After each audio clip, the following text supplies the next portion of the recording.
edi ho nansa abira wo kwa adwuma no awu otimi firi ho no kwa adwuma no asambra na ne fie kwan no ayira no netimi edi ho ayi no akọ be ma ne fie no asiesie no otimi prebe no ande fro ne nkwan ahyehyɛ fridge mu ama be me no ne ade wo timi amwa woni obi wo ho mo wo he ho esoro ho ana he na mo wo woni obi ya wo ho 9 years monka awade asem wo timi amwa and as soon as me nipa no meko ne ho weekend nti wan humi a me wo ho first no bi kwa washing a wotete afi di omo ba mu kita suitcase ofa na ganya na me en spinter say my enyo eten spinters oba enyo eten spinters ganya na me spinters really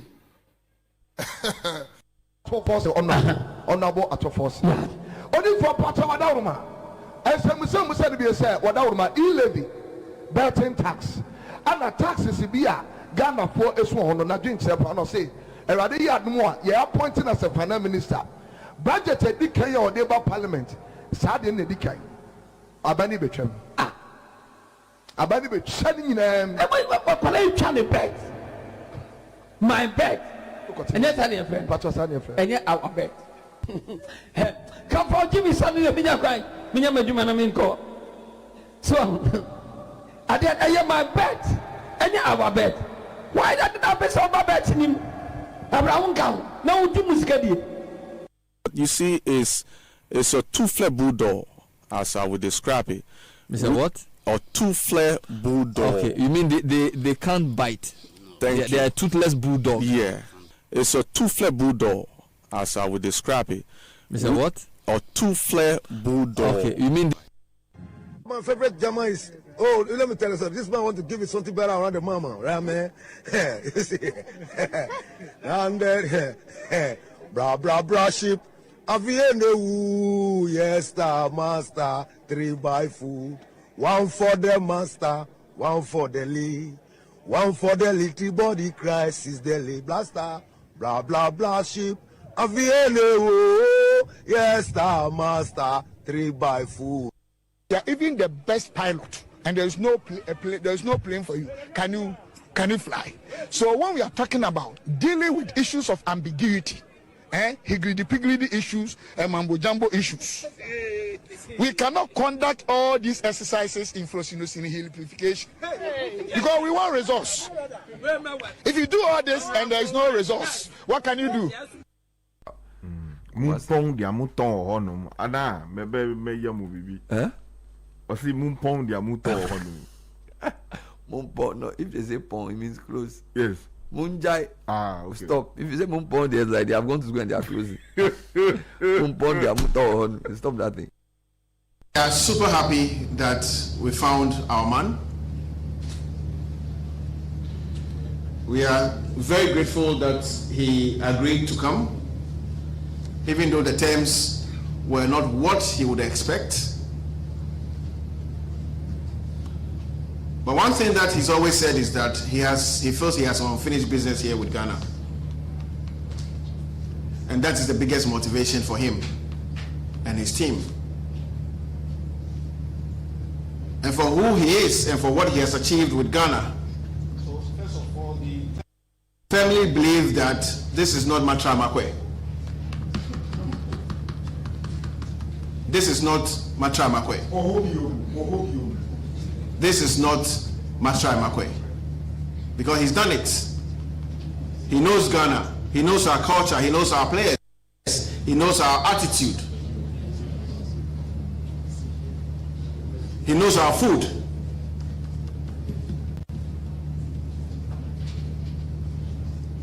For which reason we firmly believe that we have the right man in place. We are super happy that we found our man. We are very grateful that he agreed to come, even though the terms were not what he would expect. But one thing that he's always said is that he feels he has some unfinished business here with Ghana. And that is the biggest motivation for him and his team. And for who he is and for what he has achieved with Ghana.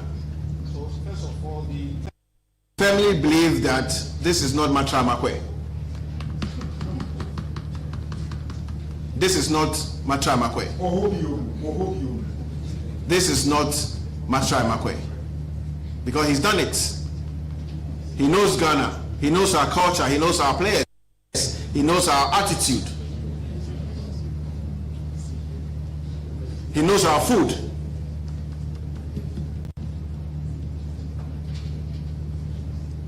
For which reason we firmly believe that we have the right man in place. GFA president of Kachakureku, Ket Okeku. Yes, Kachakureku, Ket Okeku. Ket Okeku, Ket Okeku. Don't put your dictionary into my dictionary. When I provide, don't remove my providing. Leave my point. GFA president of Kachakureku, Ket Okeku. Yes, Kachakureku, Ket Okeku. Ket Okeku. Ket Okeku. Don't put your dictionary into my dictionary. When I provide, don't remove my providing. Leave my point.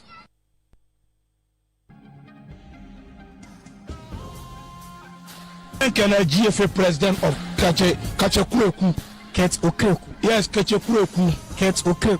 Ket Okeku. Ket Okeku. Don't put your dictionary into my dictionary. When I provide, don't remove my providing. Leave my point.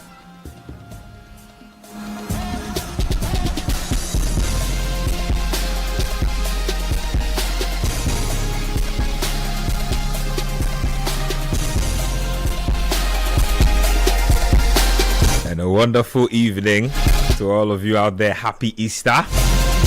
Benjamin Nketiah here. You thought we were on holiday. No, please.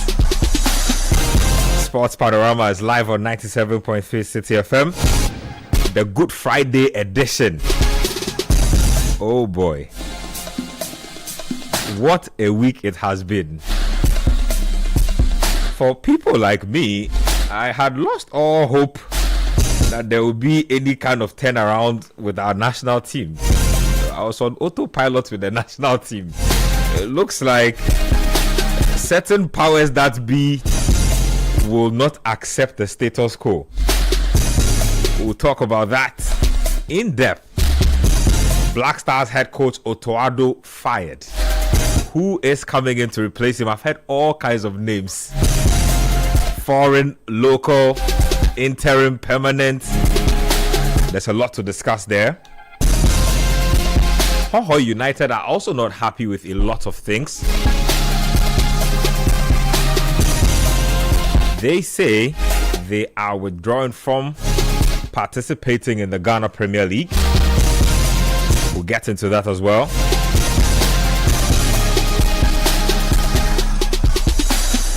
There's some big cap action also. With enough time on our hands, we'll be able to get into that also. Show probably brought to us by Extra Cash. Now, they say you know how life goes sometimes. Unexpected wahala fees show up. School fees, rent, broken fridge. That's why Extra Cash from Forms Capital, they here for you. Gives you extra money right from your Momo wallet. And you can repay any day up to 30 days. The best part is, the interest is charged on how long it takes to repay. And when you keep repaying on time, your limit will grow over time. No need to stress. Just dial *170#, select 5, 3, and 5 to activate your Extra Cash. *170#, select 5, 3, and 5 to activate your Extra Cash. Betway, also proud sponsors of Sports Panorama. They say it's time to get rewarded as the next big sports betting influencer with Betway. Place bets and share your codes with friends, fans, and followers. If they place bets using your code, you will earn 4% of their wager. It doesn't matter whether it's a win or a loss. If they bet with your code, you earn 4% cash of their wager amount. This means the more people bet with your code, the more you will earn. Start betting, sharing, and winning with Bet Influencer, exclusive to Betway. And then, of course, Litina Travel and Tours. They say the world has gathered for greatness and you should be there. Litina is leading the way, taking you to America, Canada, and Mexico in a 2-in-1 experience, uniting world-class football and global business in one unforgettable journey. Your Litina travel package includes a visa to watch all 3 group stage matches, 3 official match tickets, return charter flights, hotel accommodation, travel insurance, and exclusive access to business networking events across all 3 host nations. They say this is not just a trip, it's history in motion. It's football, it's opportunity, it's Litina Travels. Call 0205 229 553, 0205 229 553, or 0506 676 957 today, or visit Litina at Alisa Hotel Northridge and secure your spot on this once in a lifetime journey.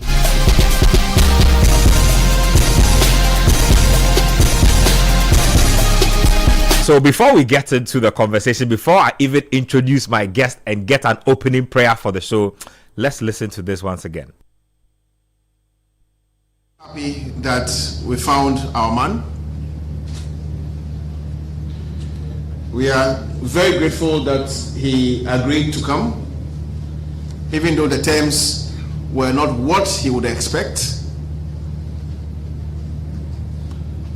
But one thing that he's always said is that he feels he has unfinished business here with Ghana. And that is the biggest motivation for him and his team. And for who he is and for what he has achieved with Ghana. So first of all, the family believe that this is not Matra Makwe. This is not Matra Makwe. This is not Matra Makwe. Because he's done it. He knows Ghana. He knows our culture. He knows our players. He knows our attitude. He knows our food.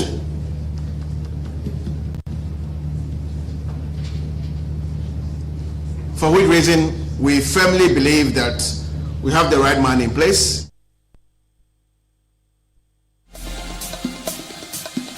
You heard FA boss Keto Kriku there. And that's how we start off the show today.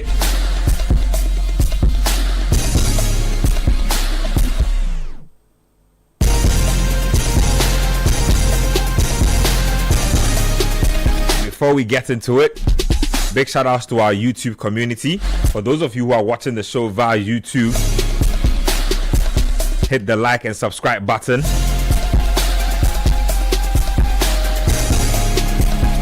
That's how we grow the community. I can see you guys out there already. And that's exactly how we like it. So, in the studio today, yes, he's a MOBA. He's in the studio. There are 3 MOBAs in the studio, actually. Nice. The Honorable Neil Ante Vanderpoy, former sports minister, now coordinator for DRIP. Yeah. He is in the studio. Adam Kai is in the studio. Our fellow MOBA, Manuel Angelo Kwache. Charlie, the guy has cut the Amachi Dede punk down. He has cut the punk down. Today he's replacing the Shining Brother. Oh, Charlie. Shining Brother 1 and 2. Charlie. Hey, Brother 2, enjoy. Brother 2 is still on honeymoon. Yes, on honeymoon. He's on honeymoon. Yao Minta. Yeah. Mr. Yao Minta. He shocked a lot of people last weekend. Oh. Elebina Afio Nibi. Yao Duo. Ene kejeni oyejeni bwenche ukoin bemie. Ka agbawo wa keje anu kwani. Walewana. Walewana. Beni ya friend ke kwa ya wana ne. Yeah. Oh. Look, Mevina when yakun. Na o hwese na ya wana. Ache na o twa ni gire na. You know me say. Mr. Jemita. Why you need Mr. Yeah. Charlie. Why you need God bless you guys, Charlie. Thank you. Coach Christopher Nimley is in the house. No more. AKA Otto Addo, Coach, Today is a spiritual day. It's Good Friday. Oh man, no. It's Good Friday. Oh, Charlie. You was about. The Lord has started answering your prayers. Charlie. You are not all the way there yet. Look, Numajo Honorable Kofi Idi Adams. Nakai. Numajo His Excellency John Dramani Mahama. Nakai. Onake Mabie Mata. Ninfo. Ninchezebal. Ninchezebal. Bodenche. Bottom Jubilee House. No tanumu etwie. Tanumu etwie. Ake won pi. Kuku mengbewo. Ima wole keje. Bomo ebo omoden. Kawa ke bomo ebo omoden. Nyeke he kakeneke. Meni gbemene. Shini zebat small Ghana iwo. No wanyo ya America no ahwe wanya shi. Oh, dabi kokoko. Never. Dabi kokoko. Happy. No ni te no. Inse ju for manke. Da kono woni. Nene soa ni masoa. Yo wa zeba benche le akechi mene gbine. Wo no to Yesu gbini. Wo no to Yesu egbine. Nakai. Ni le nche to be. Ne hani mene gbine ba ni nawo. Wo ke shida hale. Wo ba ye Yesu ba mi. O ya no kwale your program no. When na no kwale tuni ye Ghana. Ni wo le akechi. Efe na no kwale yo kunini eli ni yo jeme. Nakai. Wo ba ye kuni ye Yesu ba mi. Sports Panorama wala ke Ghana ma mu fefe klalo abanaba bo wotwe mene honorable Nilante Vanderpool ledenche e ba she studio meni le won kenye ake he's not only a former minister she Yesu ba mi honorable Nilante eleboto apa eleboto wa adenche those days e gbeke bi ji wonu we akwa am ye complex Kanechi complex kanu mo edumo na matene ke e jet ji na matene Edumo jalami mo ka ke mo shi do mi ne kudo mi ne pasashi no we ncho no ne je no pa e che ya mi ele short to those days ka boom no ke no cheje me mo bi ji wo ka bole te ju ami wo ya lo bole ka ba la ka bu ona ke je na mi nche e fe na pa ka mi wi no ni wo chi no me gbe ke wo akwa mi me ne le denche e ke nile ke jomo ni yo wa ke jole e ke ba fita wo ye program ne one daleshin wo ke shida aha Yehowa no so no na tuo efie ni ne bata mo fie mo ni ho hishin le anokwale trodo eyo ye amale efie na anokwale yo kunim yeli yo jeme wo ke yo wa jore nutumo fe nutumo ni president Mahama ke hanle etule hwehwehwe at the end of the 4 years ka abu akunta abake nutumo ni honorable Nilante Vanderpool honorable Kofi Idi Adams metu wo another 4 more for NDC. Okay, you are Joe. Yeah, yes, me. Amen. Amen.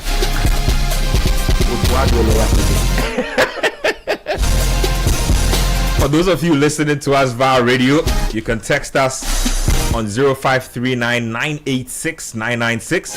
0539-986-996. Like I said, the Honorable Nilante Vanderpool is here with us. Back then, he was sports minister. Now, he's the national coordinator for the District Road Improvement Program, DRIP. But he still is a very strong football guy. So he's in here with us. Let's start off the discussion. Sports boxing, in general. Athletics. Yeah. No fear. I know he's definitely a boxing man. Fear, no. I know he's definitely a boxing man. Yeah. When those days, ni ata minister say me come atabi nke me number 1 choice no ji Nilante. Me pafa honorable. Ya enu chumami. Otto Addo le wadaleje mo. Lakabo. But we are here.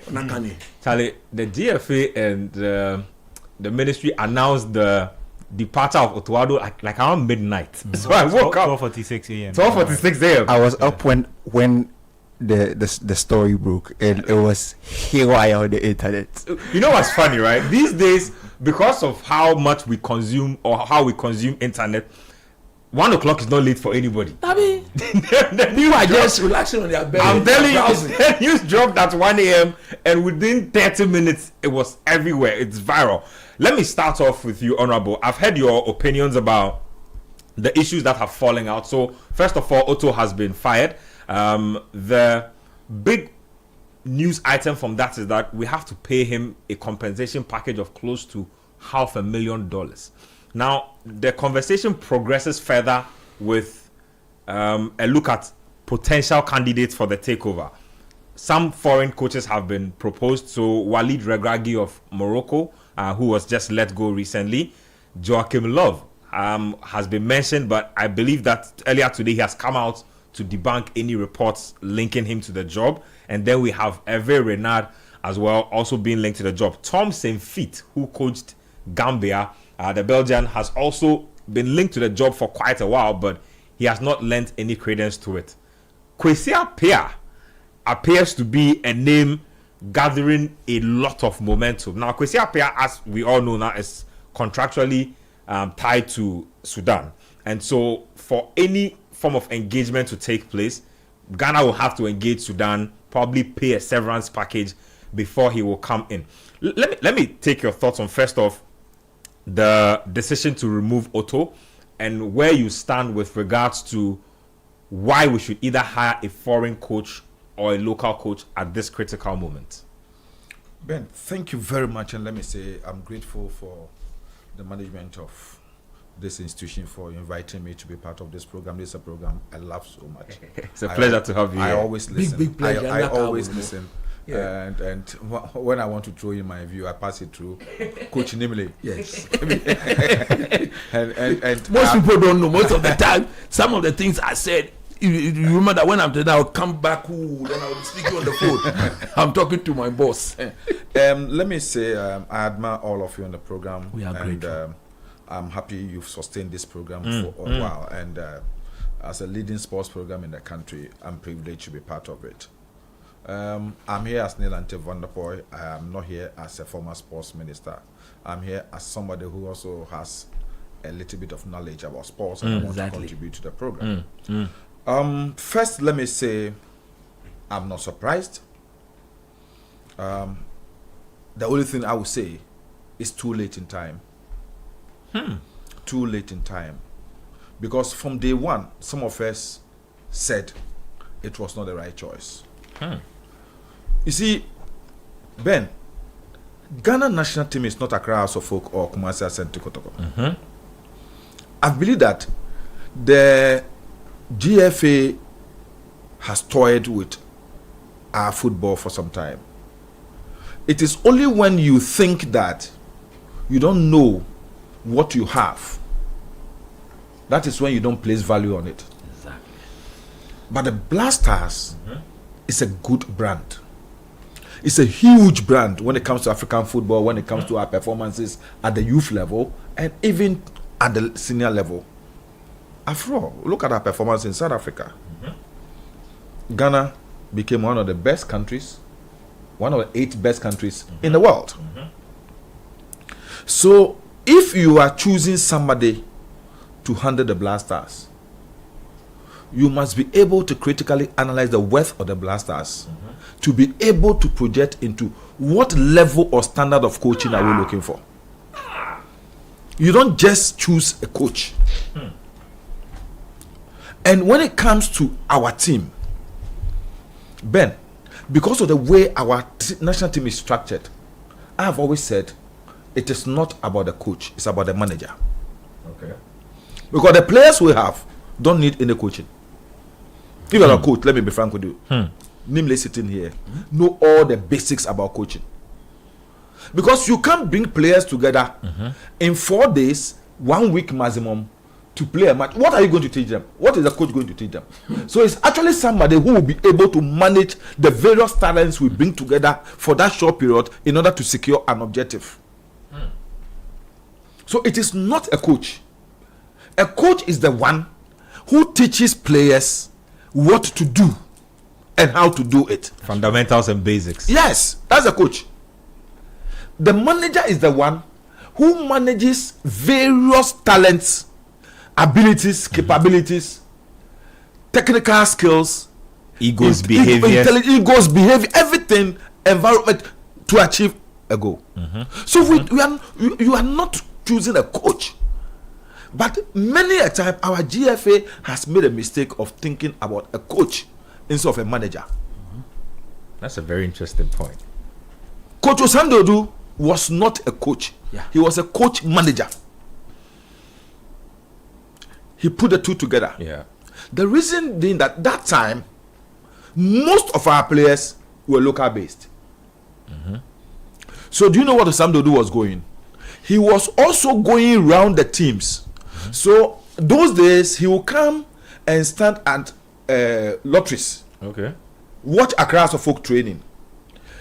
After the training, he will have discussion with somebody about certain players, so that if he has an interest in him and he sees some deficiencies in him, he will address that with Coach Ade. Okay. So Coach Ade, being the one who is responsible for the player, will start addressing those deficiencies in him before he gets to the national team. You get it? That's the picture. That is somebody who is a manager. So right from day one, the appointment mechanism system was wrong. Because when you what is Otto Addo? Yeah. What is he going to coach? Who is he going to coach? Is Otto Addo better than maybe the coaches of, let me Man City, Tottenham? We have where our players are coming from. Yep. Is Otto Addo better than Pep Guardiola? Party was playing under Mikel Arteta. Mikel Arteta. Are you seeing what I'm talking about? So you see, what you actually need is that the players are coming together.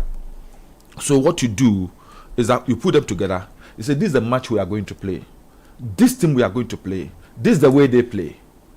These are the players they have. So then you look at their players. Then you look at who can be able to be a combative player against that player, and then work on the psyche of that player. Because when it comes to the game, the player is already a player. Yeah. Minimum tactics, more man management. The basic things, he know how to break the ball, he know how to head the ball, he know how to kick the ball. What are you going to coach him? So it is how to manage his physical being, his psychological being towards a match is what we need. So I'm saying that in our next attempt to, I'm not looking at this World Cup. After the World Cup, if we're going to really choose somebody to handle the Blasters, that's why I'm using the word carefully, handle the Blasters. We should not look at somebody who's going to be a coach. We should look at somebody who's going to be a manager. Yeah. CK was a manager. Those who took those decisions those days, they didn't just, they know the difference between the two positions. So I'm saying right from day one we got the premise wrong. And even when we're going to appoint a coach, was Otto Addo the person with those qualifications and capabilities to be the coach? To me, Nilante, no. And then we worsened it off by giving him a technical bench which is just like him or below him. You understand? Yep. Let me give you for example. And sometimes when I do, people say I'm biased. Manchester United, in choosing Carrick as interim manager, with all his experience and everything, look at the technical bench they gave him. In fact, if you look at the work and you watch Manchester United play, at any point when Carrick moves from the line and goes to the bench, who is there for him to consult? The former England assistant. Thank you. Former England assistant. Former assistant to Pep Guardiola. Yes. He's been Experience there. Experience. Wealth of knowledge. He's worked at St. George's, where England national team is developed for a long time. You understand? They gave him somebody like that. So what he's giving Carrick is his wealth of experience, knowledge, to complement the deficiencies that will be observed in Carrick. So you don't choose somebody like Otto Addo and then you further assemble a group of neophytes to be with him. The people on the people who sit behind him, which of them is competent enough for Otto Addo to pick instructions from? So John Pencil, Desmond Affair. There was Fatal Dauda. There was Lauman at a point. The GFA fired Lauman and brought in with a Schiffer as technical advisor. All of that. You get me? So that is where I think that the GFA worsened the situation for us.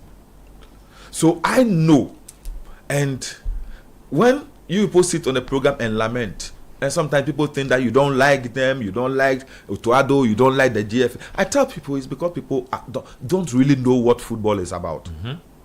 Because why would you sit here and say you don't like Otto Addo? You don't like it for what? For what? But it's about the interest of the Black Stars. We want to see our team do well. Today, after all these years, we have just about 72 days to the World Cup. Yep. Our first match. Yep. Now you say you've sacked him. If you knew that this guy is not competent enough to take his World Cup, why didn't you sack him 2 years ago? Why didn't you sack him? Because when he didn't qualify us for the AFCON. Yes, that was enough grounds so that whoever you choose by this time will have been able to know the players, know their various chemistries and nuances. But Honorable, let me ask you. I mean, you know the nuances of how these things work. I think, as a journalist and presenter sitting here, that the GFA had no intentions of sacking the manager, and I had given up, like I said earlier, that we're taking Otto to the World Cup. Then we lose 5-1 to Austria, and all of a sudden things change. Do you think that this could have been a call from higher ups other than the GFA president? Fortunately, unfortunately, I'm part of government, and I would say that is what hurts me. Yeah, I saw in social media Kwesi saying that President Mahama instructed his dismissal in 2014. President Mahama didn't have any interest. Because the GFA itself at the time, there's no way they would have listened to President Mahama.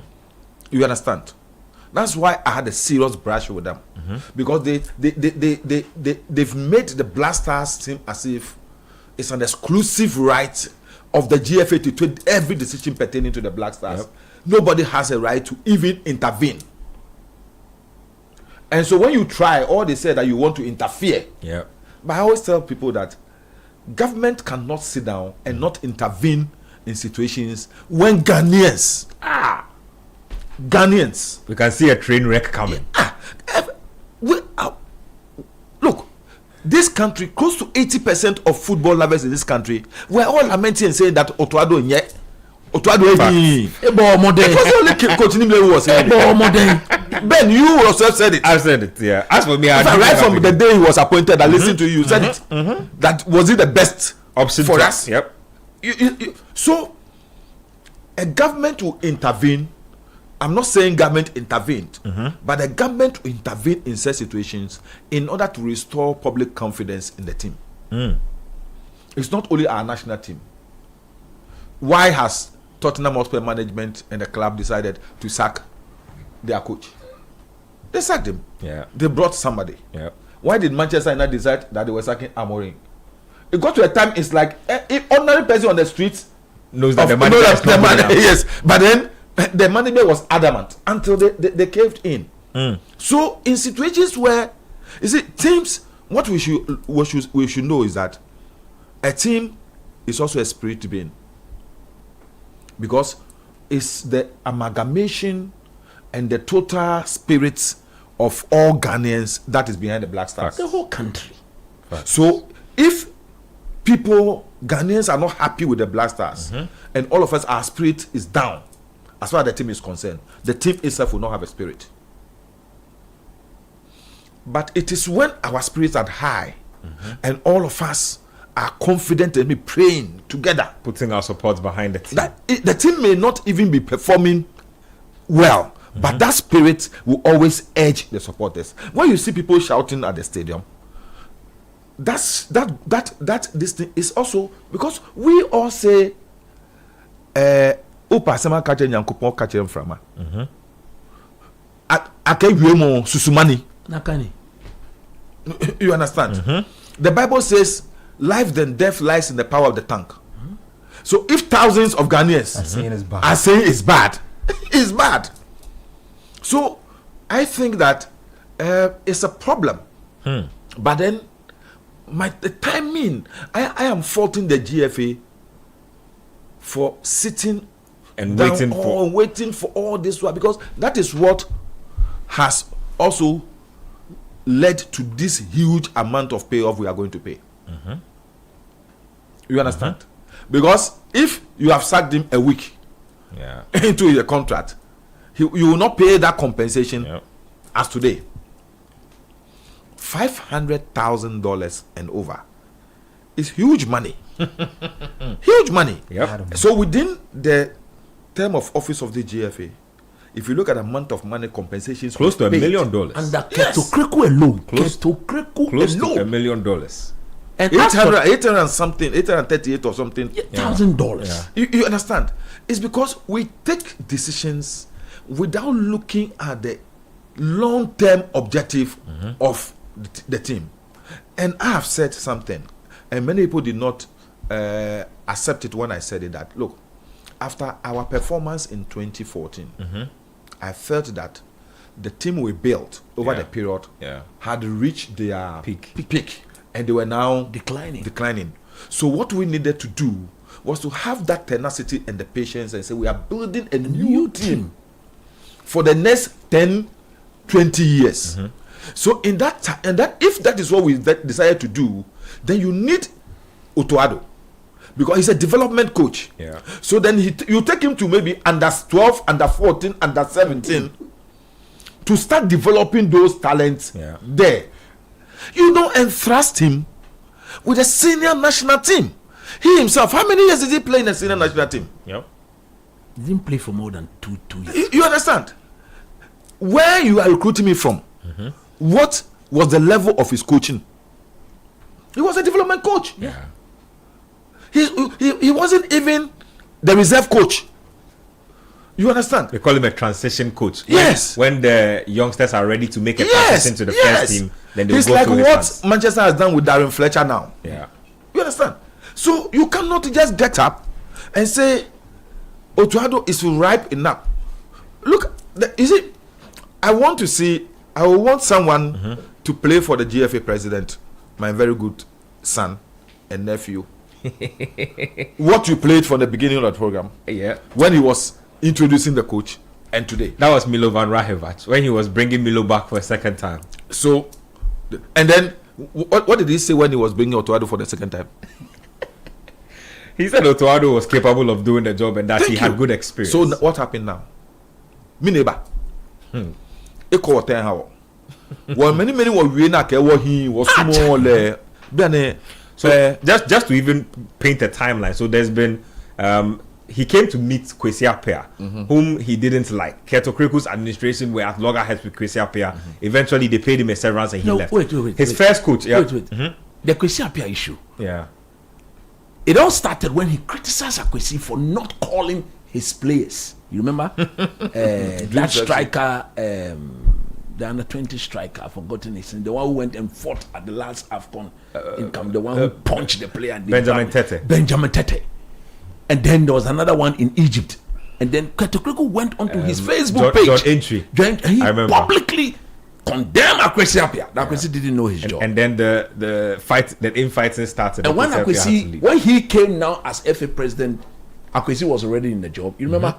I was there, and you'll be see. I was there when Kwesi in Cape Coast invited Kudus to play for the Black Star the first time. Ketokreku doubted Kwesi's technical ability to invite Kudus. And he told Kwesi boldly in his face that officer grown eba bediwa na wa frefren kolawe se bonu ankoya, it will cost you your job. And you know what that day Kudus did at the Cape Coast Stadium against South Africa? I remember. Kudus scored and he dominated. And then he just scored. We all thought that alone would have given Ketokreku that, okay, let's leave Kwesi Appiah. Let him continue the team. After that game, no. Pam. Then he sacked him. That's how come Kwesi think that maybe the president at the time has directed that he should be sacked. Then he brought in CK Akono, who was supposed to be his own man. Yes. And then they just never saw eye to eye. He and CK started the confusion when when CK put his team before him, they were editing his he team. would take pen and then he would cancel the list of the manager. That's when he went on a big issue. He went to Gary on public radio, TV, and said no coach will be allowed to select his own players in it. And the answer was when he said that even when he's incapacitated, I'm quoting him, he will have to be consulted. He will take somebody who believes in his thought to go and make sure that the coach alone will never have his way. How can you have a GFA president speak like that? This is a timeline we are building. And then after CK, we had Chris Hughton? No, after CK, then we got Milo. We brought Milo back. Brought Milo back. Yep. Milo was terrible at the AFCON in Cameroon. Yes. I remember. Then we brought Chris Hughton came, and then Chris Hughton was tagged the government coach. No. Chris Hughton didn't come. Otto came the first time. Otto came, yes, first time qualified us to the World Cup as the technical director. Good, and then Hughton took over after that. They never saw eye to eye with Hughton again. Very messy situation. When Hughton was in the job, Aminu Shadow, his people, including they could come publicly and criticize Hughton and say, we should have kept Otto Addo in the job. And that he would have made a big improvement by now based on his all of that stuff. Now we are here again. The thing for me and why I'm building this timeline is I think that the constant in this equation is the FA and the FA boss. Yes. In terms of appointing coaches. And so far, they have not shown enough competence. That's the word. They've not shown enough competence in, giving us somebody that Ghanaians can be confident in. Yeah. So what is the guarantee Ben, do you know that why? they will make a good decision this this time? Do you know why? Why? Because they always have a predetermined objective. Yes. I'm telling you. Yes. They've already, as we sit here, they will talk about search. They will talk about people applying. But they know who they are going to. And that can be backed up with Otto's second coming. Because before Otto came the second time, they put out the criteria that coaches have to meet before they can. A coach should have at least 15 years experience. And that criteria, I'm not even sure that there are 10 coaches in the world that can fit that criteria now. The irony of that criteria is that when they put it out on their Twitter handle, I think it was deleted about a couple of days later, because when we discussed it at large on radio, everybody saw that it was ridiculous, because that would have meant you were going to hire like Carlo Ancelotti or a Vicente Del Bosque. There are only 3 coaches or 3 or 4. You were going to hire a Fabio Capello or somebody, and we didn't have the money or the capacity to do that. The problem was that when they decided to change the criteria, one, they didn't publish it. Yeah. And then Ketu Kreku picked up his phone and called Otto Addo that he should send in his application. I'm putting this on record. He should come and deny it. Otto did not apply for the job. Today, we should let Ghanaians understand that Otto did not apply for the job.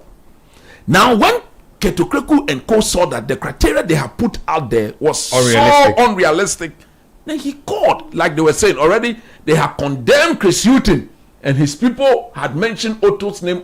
So, like Honorable just said, all the search, they know who they are going for. This time they say they've received over 600 applications. I don't believe that. We heard. I do not believe that. We heard in the first time. I do not believe that.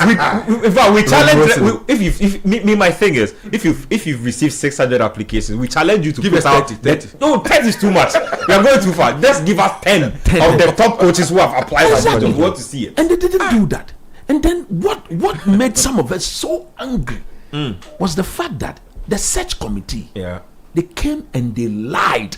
You know how they said, of all the top-notch coaches, coaches who have tried, they've tested their methods, and their methods have worked elsewhere.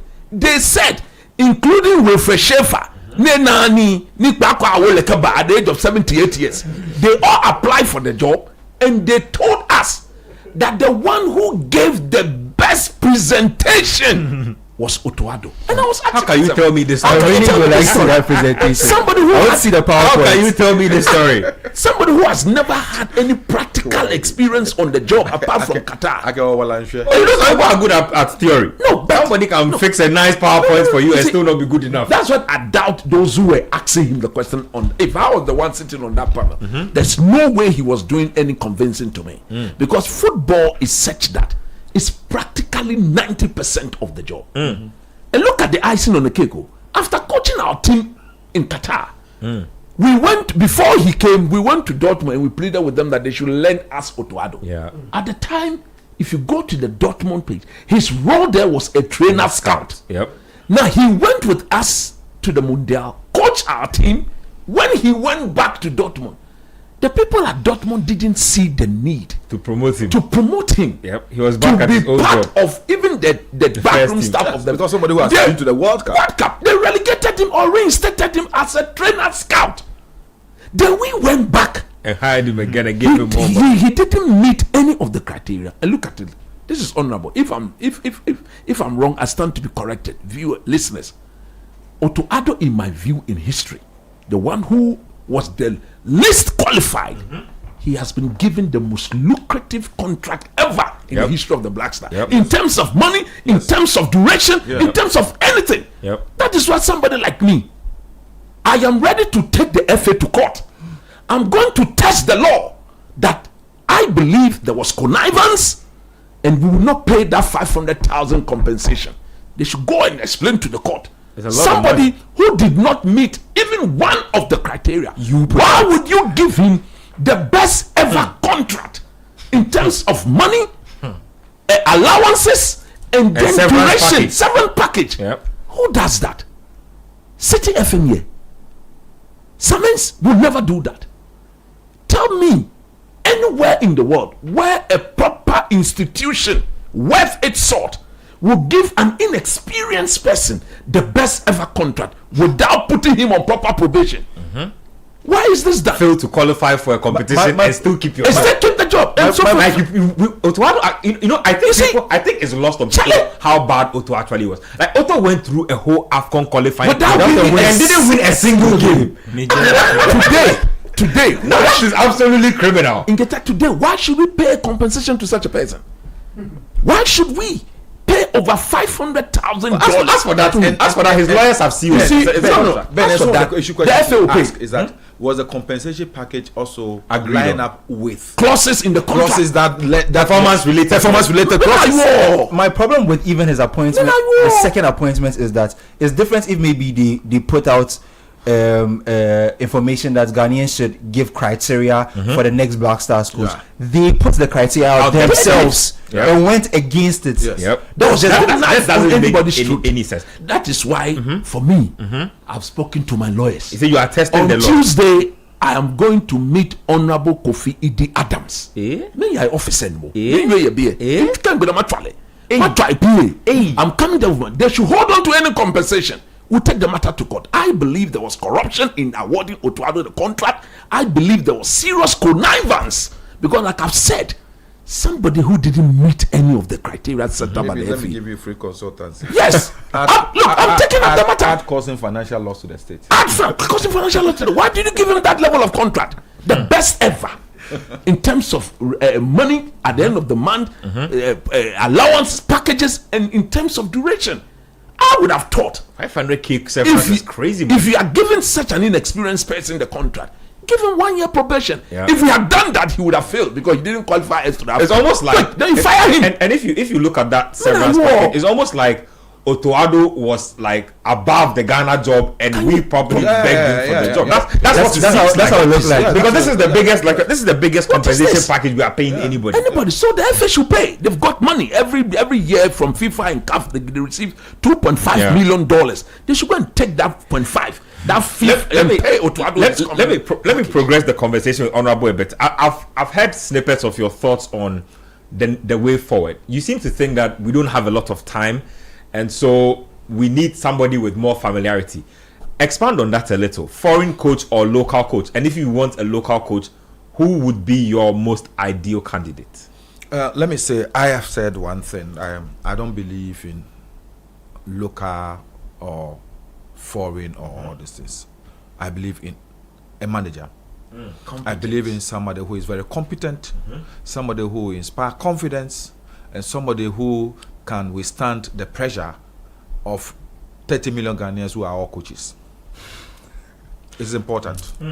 You understand? Let me say, the reason why I'm saying this is that, look, over the period, if you go historically, all the managers and the coaches we've had who have led us to win trophies have been Ghanaians. Yeah. Apart from possibly Otto Addo. Yeah. At under 17 level. All our coaches have been Ghanaians. Yep. You see, sometimes you don't just look at issues just from the angle of positivity. Okay. The negative also helps. Our players are not like players who were born in Europe. No. Who grew up in Europe. Who went to school in Europe.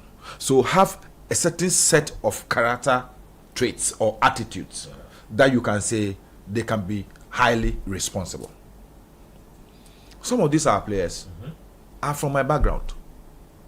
You understand? Bukum, Nima, Tankaselai, Dakuma, Kotubabi. This is where they come from. So the tendency for them to still see things as normal is there. You understand? So you need an experienced hand who can be a father figure to these players and can always be able, because when I have children and I know all the character traits of my children, when somebody behaves or acts in a particular manner, I won't be surprised. And the way I would tutor that person is different from the way I would tutor another who hasn't got the same character traits. So we need a coach within this short time who can sit down and say, look, Kudus, this is Kudus from Nima. He's playing for Tottenham. In Tottenham, this, because even Kudus, even at this level, when he was playing for West Ham, there are certain things he did that Moyes talked about. Yeah. You understand? Certain things that they even, according to so they discipline him a little, or they talk to him, if you don't stop this, we'll sell you. You understand? But to him, those things were just normal to him. Sometimes I've always seen one player that I was Ishaaku. Have you seen him on the field before? When he's playing football, it's like somebody who is playing Monday Stars. Completely having fun. It's fun. He's having fun. So if you're a coach and you don't know him very well, you don't know his background, you will say that this boy is not serious. You understand? You will say it's not serious. Our match against Germany, when he came on, you saw him. He scored a goal, all right, but sometimes he's laughing. He's doing this. He's enjoying the game. He's enjoying himself. You understand? So if you don't know the player, it becomes difficult. That's why I'm talking about time. So what I will say here is that I will advocate that we look for a very, very experienced hand just to take us to the World Cup. Okay. After the World Cup, let's sit down now and come and do a critical at the real state of affairs of the Black Stars. What do we want to go? But our performance at the World Cup, no matter what, should not be the yardstick. Because we may be deceived. Based on our performance, we will think that everything is right. Okay. And they will go and adopt the cow dunk management style. After the World Cup, full of maggots. You understand? We must be very, very look the sharp knife that knocks our team, do all the surgeries that we have to do, and they will be able to know that look, as a country, these are the players we have. What are their average ages? What are the liability, the areas within the team that we have problems with? Our team is not complete. So if we have, is it our midfield? Is it our defense? Is it our attack? Who are the best Ghanaian players around the world who will be able to help us? If we can't get those people now, looking at the age we are looking at, can we come back to our local teams? Who are the players at the under 17 level who we can select and nurture and develop to the extent that we say in the next 5 years we can have A, B, C as potential Black Star players. That is what we did with the team that performed from 2006 to 2014. Look, we started from nurturing them from school days. I'm telling you. Look, people don't know that team was successful because the players had played together for close to about 10 years. Yes, from under 12 national team also. Yes. Michael Isemi. Yes. From Winneba. Yeah, we put them at Winneba. Some of them fell out, like the Atrams, and the rest fell out. But the Stevens were there, and we're infusing them with new young potentials. And we're playing together. And do you know what we did? We didn't just give them a try and error coach. We give them experienced coaches, fathers who used to talk to those players. The players see them as father figures. How do you come to them? They respect them. Take over Ghana football, and in less than 1 month, you sack Otto Addo. How do you do that? This man has worked with the likes of Coach Addo. He's worked with the late Coach Addo, the late Uncle Ben Kofi, Celsus Jones. I took a few. He was the technical director at the FA. You come 1 month, then you sack him. Do you love Ghana football? So, I want us to look at it critically and say, look, we are going to the World Cup. In view of the mess we've caused ourselves already, let's hope that it won't be too much of an embarrassment and a disgrace like it happened in the past. But even when it happens, we should all accept it, come back home, and now sit down. Don't allow the FA to do the same mistake again. It won't happen. Let's now critically, all of us, sit down and look at what we want to watch. I say, if we don't set ourselves objectives, we will always fail. We say we are building a team for 2030 something World Cup. So we'll start. If we don't qualify for the next 2 World Cups, so be it. Look, how many years has it taken Nigeria to qualify for the World Cup? So many years. How many years did it take Morocco to qualify for the last World Cup? And when they qualify, look at their performance. Ghana and Nigeria, we are not seeing something. Those stars which led us, lifted us, they are all declining. And we have not built stock. The reason why the Francophone countries are doing better than us, they are focusing more on the development agenda and Senegal is the perfect example.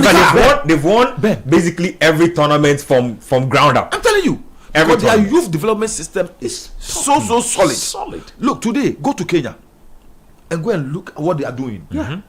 Kenya, Tanzania, Botswana, Malawi, those countries are now seeing that football is a business, and so they are investing money. Today, Algerian women football is squaring with Ghana. They are playing with us, and we are struggling. Algeria.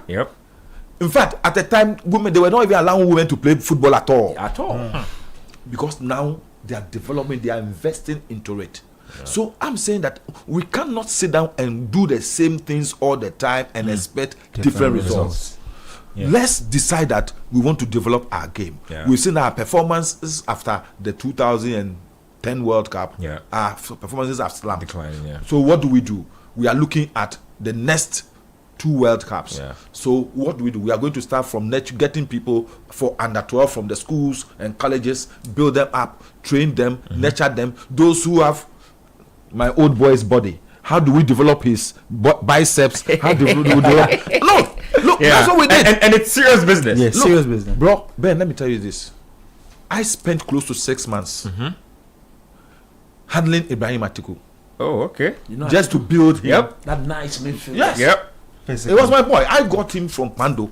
Wow. Brought him to Accra. He gave him to Cowland Babies, so that I could monitor him because I live close. I'm in Zongole in Cowland. Every morning I go to the beach with him because I saw that he has no strength in his legs, and he has a little bit of a bow leg. So if he doesn't build the legs, and anytime he tries to put up a peg to block a player, he will get injured. So we have to build his muscles. We have to open up his bicep because as a midfielder, whenever he gets the ball, he should be able to use his body to shield the ball. So we have to develop him in the gym, and before he got opportunity to play for under 17, so we can go down, look out for players, and look. Let me use this. It has no football relation. I saw a story yesterday that the Ghana Amateur Athletic Association are sending some 4 young. They excelled at this Interco in Kumasi. The Interco in Kumasi. That girl is called Gaza. And look, so that is what we need to do. We've seen the potential. So we are taking him to a much more environment where she will have all the logistics and these things to build herself. That's what we must do with our football. Look, we can't also say get players. When I hear that thing, sometimes I laugh. Local players. Ball in your jar. Hands and Kotoko. Coast players say ball in your jar. No, Ben. You mean to say that we should not be discussing infusing this team with local players? At all. Look, who are the local players? The standard is bad. Who are they? Mention 3 players who are qualified enough from the local league to play in the first. I beg you. I beg you. Even Benjamin Sarri is a problem. You understand? He's the best, though. We say he's the best goalkeeper in the whole country. But even he lacks so many things. Last time our match with Austria, with Germany, he came out twice, and all those situations were disasters. Yes. You see, if you look at Benjamin Sarri, just opposed it to the time when Samir J and George O were competing with Olele in the Black Stars. Look at the quality there. Yes. And look at the quality of Benjamin Sarri. He comes nowhere closer to any of those goalkeepers. The Black Stars goalkeeping situation gives me headaches. Bro. We were having Olele as number 1. Samir J number 2. George O number 3. What? George O. I'll come back to Honorable on objectives. I want to take some messages and then some thoughts around the table. Let me read some messages that have been coming in. This one says, evening guys, this is from 2 things from Alajo. We should not be overexcited because the situation does not guarantee us anything else apart from hope. Well, the hope is the good part. At least now we can hope. I had lost all hope. This one says, compared to have Nimli as part of the Stars technical team. Keto Kreku, you are hearing it. Manuel from Tema says, Mr. Ketewa, Panama, England, and Croatia celebrate the incompetence of Kurt and his people. Please ask Nimli and Honorable Nilante if there's a law that can compel those who took this decision to pay whatever compensation Otto will be paid. Well, like I said, Nimli says he wants to test the law. This one's from Brother Anna Jr. from Ibri. Says that, guys, please, is it possible that the FA is doing business with the appointments of the coaches, knowing they will be sacked and take a percentage of their compensation? I can't wait and will not understand the thinking behind the appointment of Otto, the scout specialist. Well, I don't know. It's a question that's on everybody's mind because the appointments have been pretty atrocious. I'm not sure what's going on. Maoli from Kaswa says that the sacking of Coach Otto is no news to me. The FA only did that to show the Ghanaian football lovers that they are doing something positive, while in actual sense they are doing nothing. Why wait till the last minute to sack the coach? Bright from East Legon says, now that Honorable is in the building, coach should behave himself. No interjections. coach and Honorable are in sync. This one here is it's a long message. I think I'll get to that in a bit, so let me take more messages. I'll get to my YouTube feed as well to give you some messages. Yao Daniels from Senya Breku says Keto Kreku GFA put out a beautiful criteria seeking to hire coaches like Mourinho, Pep, Klopp and Joachim Low, and ended up going in for Otto. So pathetic. Yeah, that thing still trips. That's why we can't pay that compensation. Let me talk to Adam real quick. So you've heard the arguments about foreign coach, local coach, no time to work. What factors are you looking at in terms of getting Ghana to perform, and what type of coach do you think best suits this situation? I think we need a short-term coach for the World Cup. Okay. And a lot of people will disagree, but I don't want what Spurs is doing right now with the Zebi. Okay. If you ask me, Spurs should appoint someone for the period that they are experiencing now, then sit down and assess the situation after the season and appoint the coach. And I think Ghana should do the same thing for the World Cup, because we can appoint the coach and give him a long contract right now. He goes to the World Cup, he does well. After that, we start our qualifiers, then we start seeing the cracks. And for the World Cup, I think we have players that are playing at very high levels in Europe right now. I don't think we need like a coach who will come and confuse them too much. We need somebody who knows what he's doing. He comes in, puts the players at their right positions. I'm stressing on these things. Puts the players. Otto Addo was putting the most talented the most talented young Ghanaian midfielder at right back. I didn't understand anything that happened in the Austria game. Judankan can be testament to this. When the lineup was put on the screen, I didn't understand why Yurenchi was playing at centre back and Korn was at left centre back. I pointed it on the screen that why is this happening? Yeah, he said he consults with Edin Terzic. A coach who will just come and mobilize the talents. I think we have talented players. Yep. Our squad is far from balanced. I think we have a deficiency when it comes to our midfield a bit. It's funny to say, because Ghana used to be a country that was blessed with midfielders. Yes, it has always been our strength. But now it seems like it's dwindled. Our stars are aging. The ones that are coming in are not up to and our forwards. We have like a top heavy forward team. We have a lot of wingers and strikers. So we should get somebody who can mobilize the group we have right now to do something decent at the World Cup. Then we come back, assess the situation, and make a good plan for Ghana. We need a 10-year football developmental plan. A 10-year football developmental plan. And in that plan, we should have plans where we are planning to perform well at youth levels and not even necessarily look at winning tournaments. Performance. Then you graduate players gradually to the top. Yeah. That's the only way we can save our football right now. But if you were going to hire one coach, like interim, one coach for the World Cup, who are you hiring?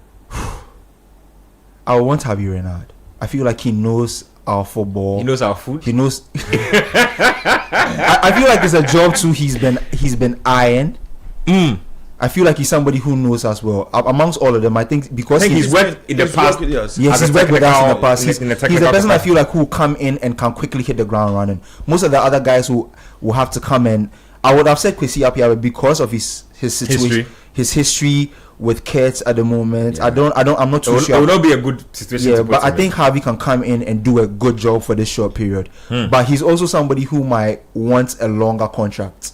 So that's what makes it tricky. No, you can have an agreement with a person based off of your performance at the World Cup. We may give you, or not. Coach said, a probation. Yeah, a probation. But would somebody like a heavy Renard want to be put on probation? Well, you see, he's somebody who is in love with Ghana. That's the truth. Right now, he has made himself like the new Schaefer. He's in love with Africa. Yeah. He doesn't want to get outside the borders of Africa. Yeah. You understand? He's enjoyed his life in Africa. He's almost become like an African. True. Yeah. So I think that looking at the circumstances, you see, everything is about negotiations. Let's not leave this for only the FA people to handle. The interest of Ghana is at stake here. I like that point you're making. Yes, Ghana is going to pay the money. We are going to cough up the money, and not the FA. We all know that the national team coach is paid by the government. You understand? Is money is our money, and sometimes when we talk, people say, "Oh, this one is FIFA money."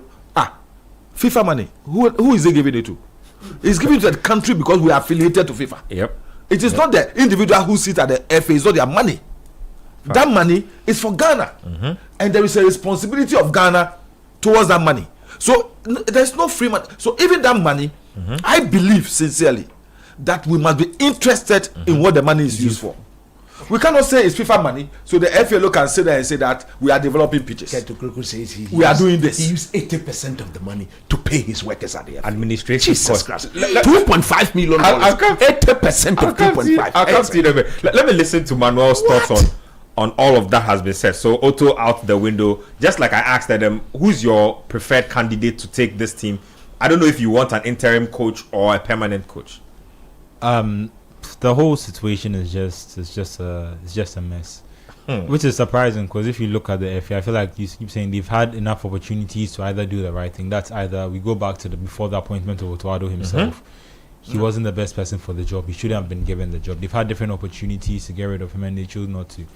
And if you look at it, I'm trying to avoid looking at the situation logically because, like you said last time, when we tried to assess who the best option is, you ended up with Otto Addo. And that's why in this position, I think rather than a lot of people were being very celebratory or excited, I'd be more excited when I see who they appoint next. And that is going to determine whether this decision was a good decision or not. If they end up appointing someone who is worse than Otto Addo, which is hard to imagine, but if they end up appointing someone who is less qualified than Otto Addo, then you can look at the situation and that's when you actually know the actual impact of the situation, if that makes sense. And I don't look at it logically because the last time they appointed, they didn't do it logically. So maybe looking at it from the way the GFA have appointed things, maybe the next person that's coming in probably sound like Desmond Ofe, and then they Charlie, stop what you're doing over there. No, and that, but when was the last time they made a logical decision that you agreed with? Facts. In terms of appointing coaches. Fair enough.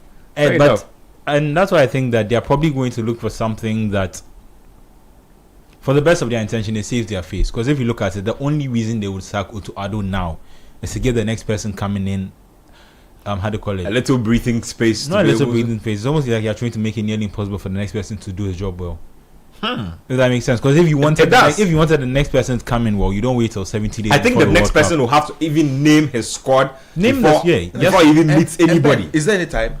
Yes, after this break, which break are they? The next break is about 3 weeks to the World Cup. The next coach has to name a squad. He has to name a World Cup squad before he has the next internationals. Yep. So before we go to the World Cup, the next coach is going to have to list a whole 26 months of players he has not probably players he never met before, players he's never trained before, and the players he's taken to the World Cup, and then you have 2 games to test out the players. How now you go into the 2 games? You're like, oh, I shouldn't have selected this player. We need 2 more midfielders. What do you do? That's what I'm saying. That the whole timing has been. It looks like it's been purposely done. But give me your dream coach. Your dream coach. We can all dream. You know. Me, I can tell you my dream coach for the job. Oh no, I can tell you my dream coach for the job. Joachim Low, we ran back 20. Had to call it. Joachim Low, World Cup winning Joachim Low. But that's not happening. I think Kevin Renard. Can you pay Joachim Low? I saw the story that I found it funny. Joachim Low. I'm sure Joachim Low was shocked to see his name connected. Actually, Jurgen Klopp.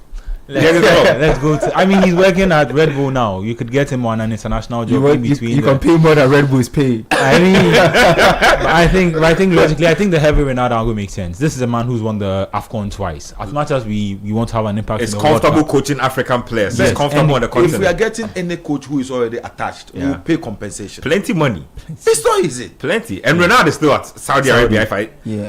I don't think we can do better than the Saudis. And from the numbers I've seen, he earns about $180,000 a month. That's too much money for us. Okay. Anyway, let me listen to coach. So before I answer your question, you can marry all your points. A sniper of Otto Addo's contract.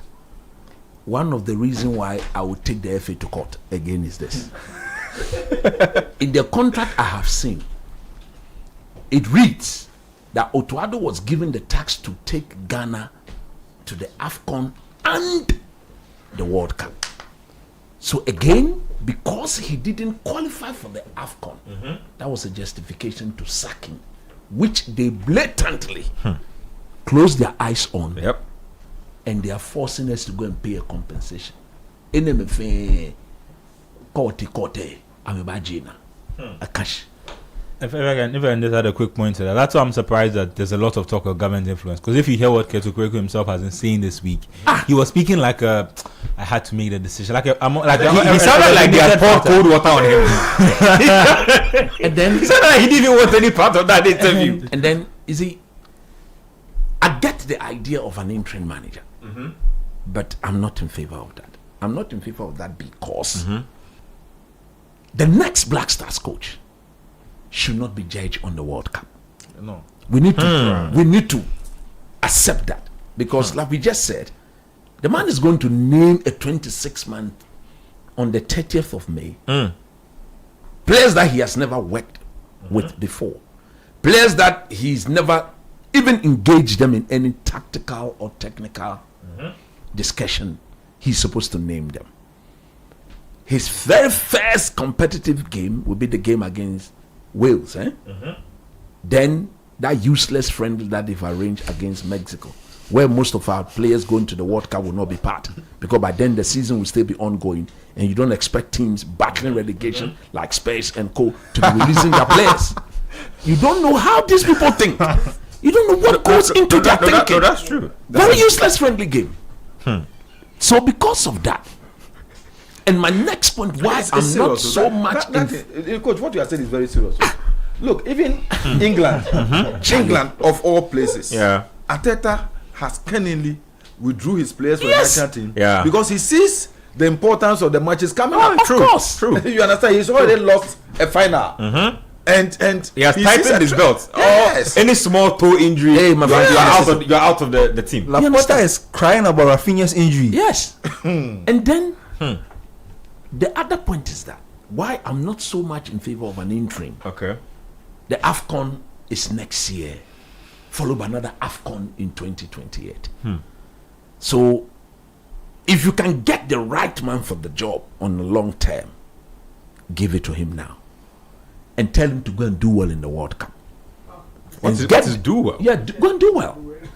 Go and do well. I've never liked that phrase. No, at the end of the day, where we find ourselves, we can't judge him with the World Cup. We are in a do well situation. You cannot set any target, realistic target for him.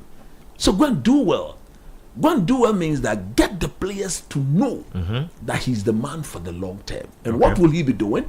He'll be using the World Cup to actually get to know those. This is a very bad situation. Bad situation. Like using a whole World Cup. What to litmus test your players? We should have been using an AFCON to test the players, but now we're going to use a World Cup. That's so crazy to me, because the World Cup that some countries have never been to before. The World Cup ends in July. The AFCON qualifier starts in what? August. Yep, right after. So if you don't give it to the moment we are now going to look for another coach.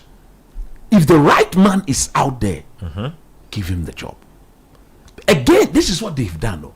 They have rubbished all the friendly games we played in preparing to this World Cup. The game against Japan, the game against Korea, the game against Germany. Otto was just on a losing spree. Just losing every Somebody game. that should have sacked just after the World Cup qualifiers.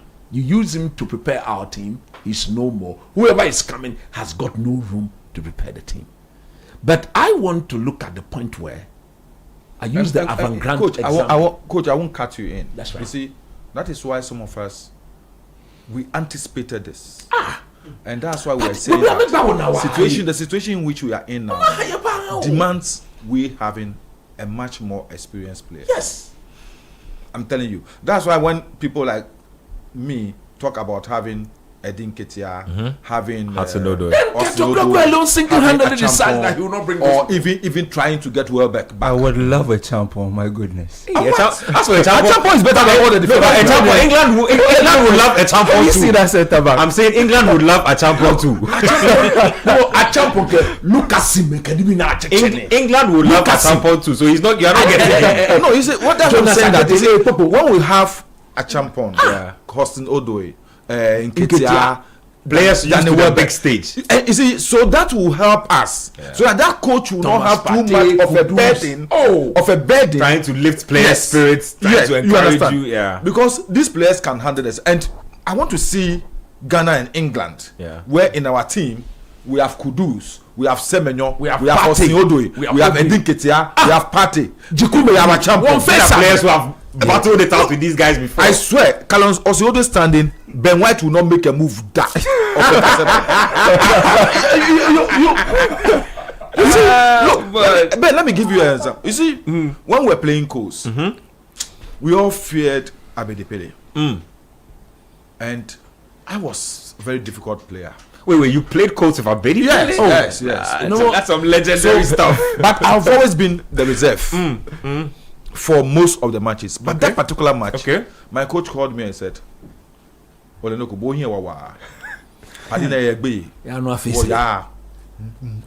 who don't understand, he says that his coach said, you are a tough guy, like you are aggressive. I like your mentality. Because Abedi was very aggressive at the time. You understand? Punch him if you can. Yes, in the face. Just get him out. Rough him up. Yeah. Sensation. For close. Let him feel you. For close to 45 minutes. Yeah. Abedi was. He never, because as soon as they get the ball, no one. And I was as fast as he was, so he couldn't use it. So when he moves, sometimes I give him an opportunity to move, then slide. Wham! He started crying on the field. And then he was changed. As soon as he was changed, the coach changed me. John finish. Yes.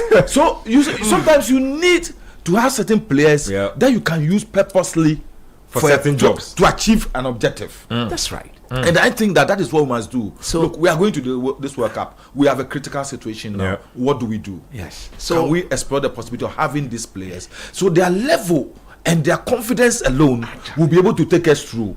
But if the situation we are in, we still go with inexperienced players. Like what we saw against Austria. Lucas but that's a situation that requires trust. And how do you expect a coach who has never met these players to know who already before he goes to a World Cup who he can trust?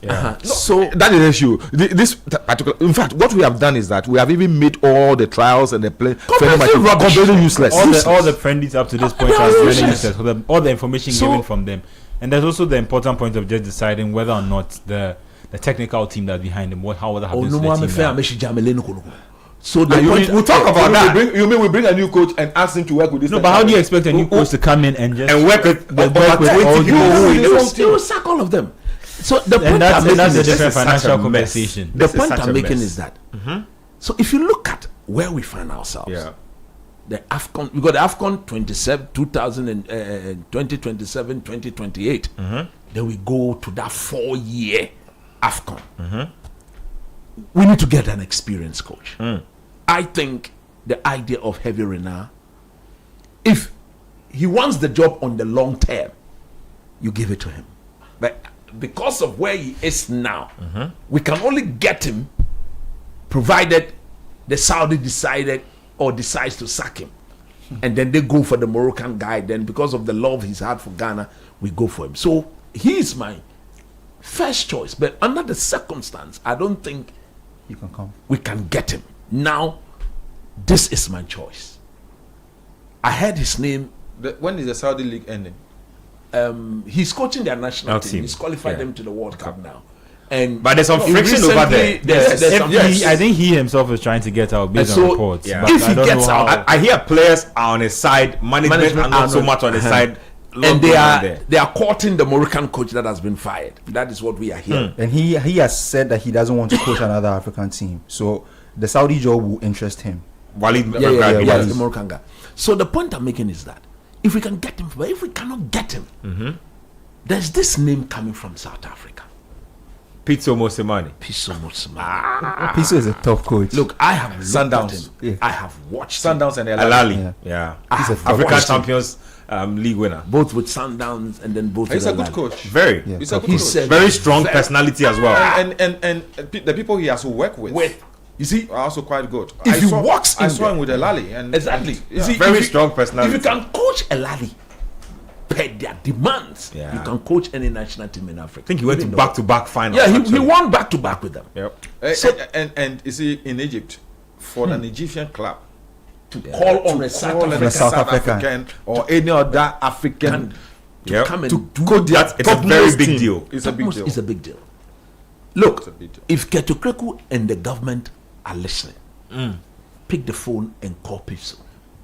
I think that top guy. If he walks in, if we can talk to him, he will accept the job on the long term. And he ticks a lot of the boxes with all discussion. Charismatic, his big personality, good tactician. His style will fit our current crop of players. Yeah. Because the strength of this team, of the Black Stars, is not in midfield, these are wide men. Yep. And I listened to Chabala. That's right. Talk about him. And I think he influenced Chabala going into Egypt. Yes. Chabala said it's like a father to him. Yeah. And the way he talks to them, the way he the players love him. Yeah. Look, his players love him. Ketokreku, if you are listening, Honorable Kofi Idi Adams, Sports Minister, Creation. Ketty has hired this coach already. No, they should stop that. They should stop that because Pitso. He has 600 applications. Look, if he gets the 600, if he gets the chance to coach the Black Stars, look, he will see it as he will be very honored to his topmost job. Yeah. You know the way the South Africans see our national team. Yeah. He will come here. He will stay in Ghana. He will help develop our young players at the under 17, under 20 level. Virtually prepare this team. You see, we have a very young team, and most of our key players. This is going to be their last tournament. Yeah. Most of them. I think our players who are very decisive. Thomas Partey. Yep. If I have the way after the World Cup, telling this is his last big tournament. Focus on your club career because you don't have more than 3 more years to take it. Focus there, make the most money, and come and invest. Even a guy like Inaki Williams. This will probably be Jordan is 33, 34 years. Yep. So we need somebody like Pizzo. So Inaki is your striker. You see, look, story for another day. No, even in his club, how many matches does he play in the season? Yeah. Inaki, I mean, to be fair, Inaki has been. I think he has the record in La Liga for most consecutive games played. He has a problem with injury. But I mean, now the last 2 years. Yeah, but he's been. But even my problem with Inaki in the national team is how he's used. Because when he's at Bilbao, he barely plays down the middle. Yes. Yep. It strikes from the wing. You know, the irony of Inaki is that he was literally La Liga's healthiest player until we started inviting him to the national team, and then all of a sudden his injury problems began. And I think he struggled on playing on look out some of the pitches that we have within the country. I think we should be looking at Pizzo. Look, place the call. Don't delay.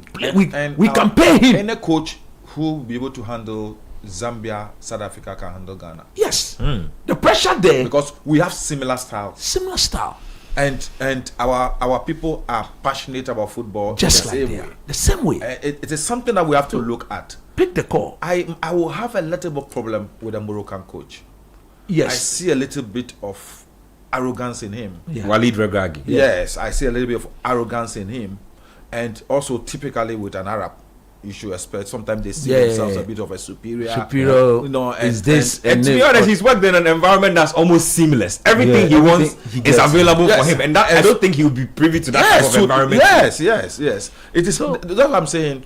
You should look at somebody who has had a stint with maybe Zambia. Zambia is just like Ghana. They manage and administer their football the way we do the same way. Or Cameroon.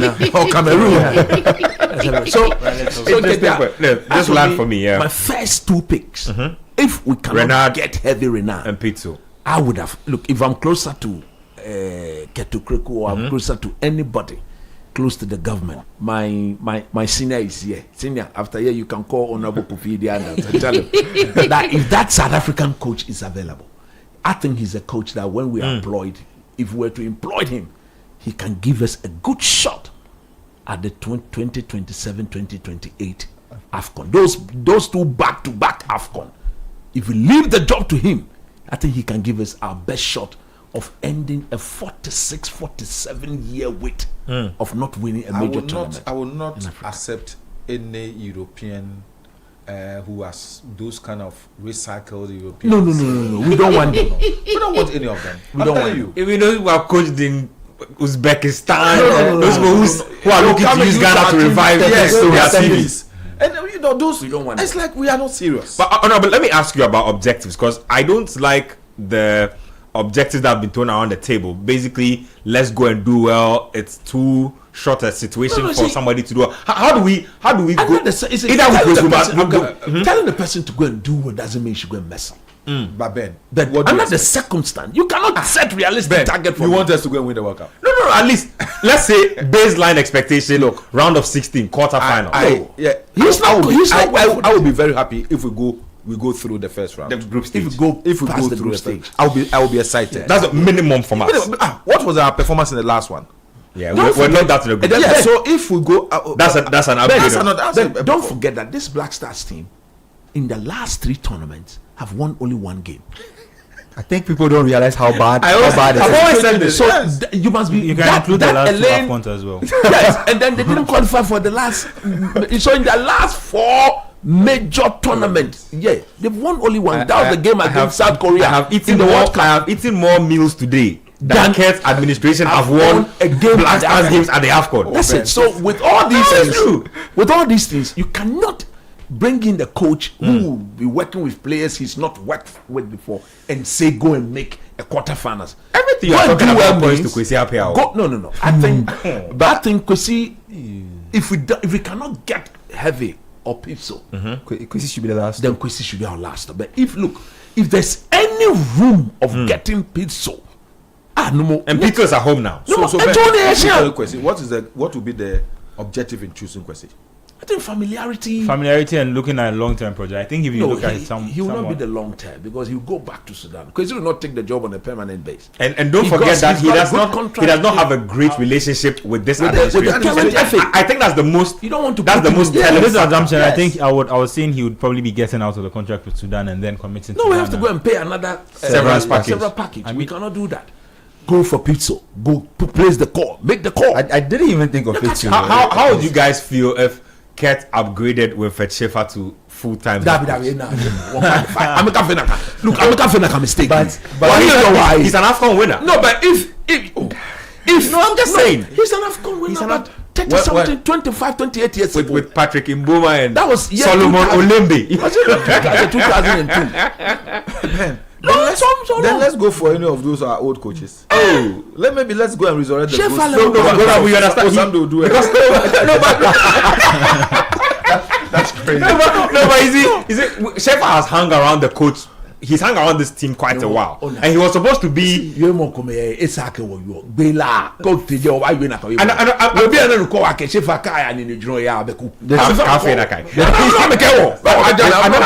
another big question I have for the FA generally is what happens to the 20-man technical team now? Let me answer.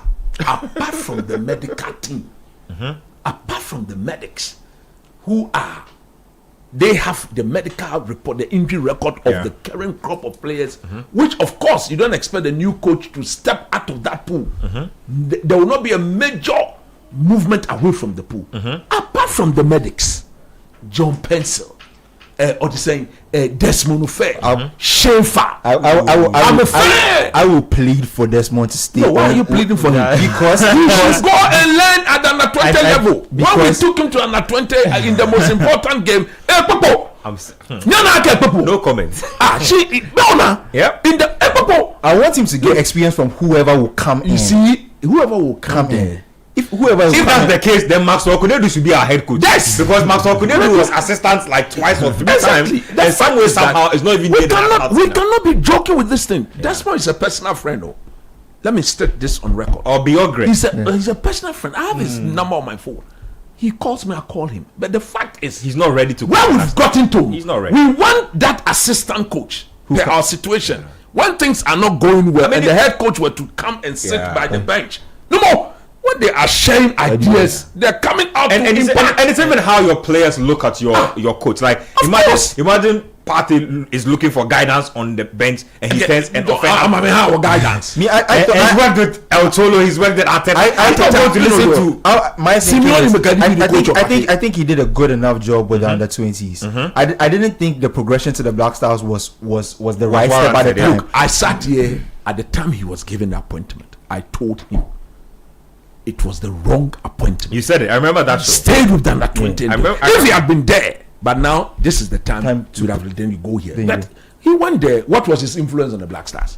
Did we see any Desmond Ufe impact with Otto Addo? He's been there for over a year plus. He's understudy. Make a point. So, I think any top level coach will struggle with the idea of coming in and not bringing their own people. Yeah. All of them should exit. Apart from the medical almost any coach you coming into a job, whenever they come to a job, they come with their own people. Even I'm not here to confirm any information, but there were reports going on before the Austria game that there was some tension between head coach Otto Addo and John Pencil and how he did and yes, there was a tension. Otto Addo we know the report. The report has come.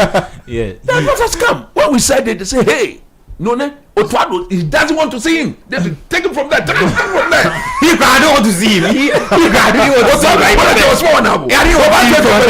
You are sacking our legend, John Benson. He's not serious. Best ever legend. He's not serious. You are sacking him. Why don't you Otto Addo? What's sackable?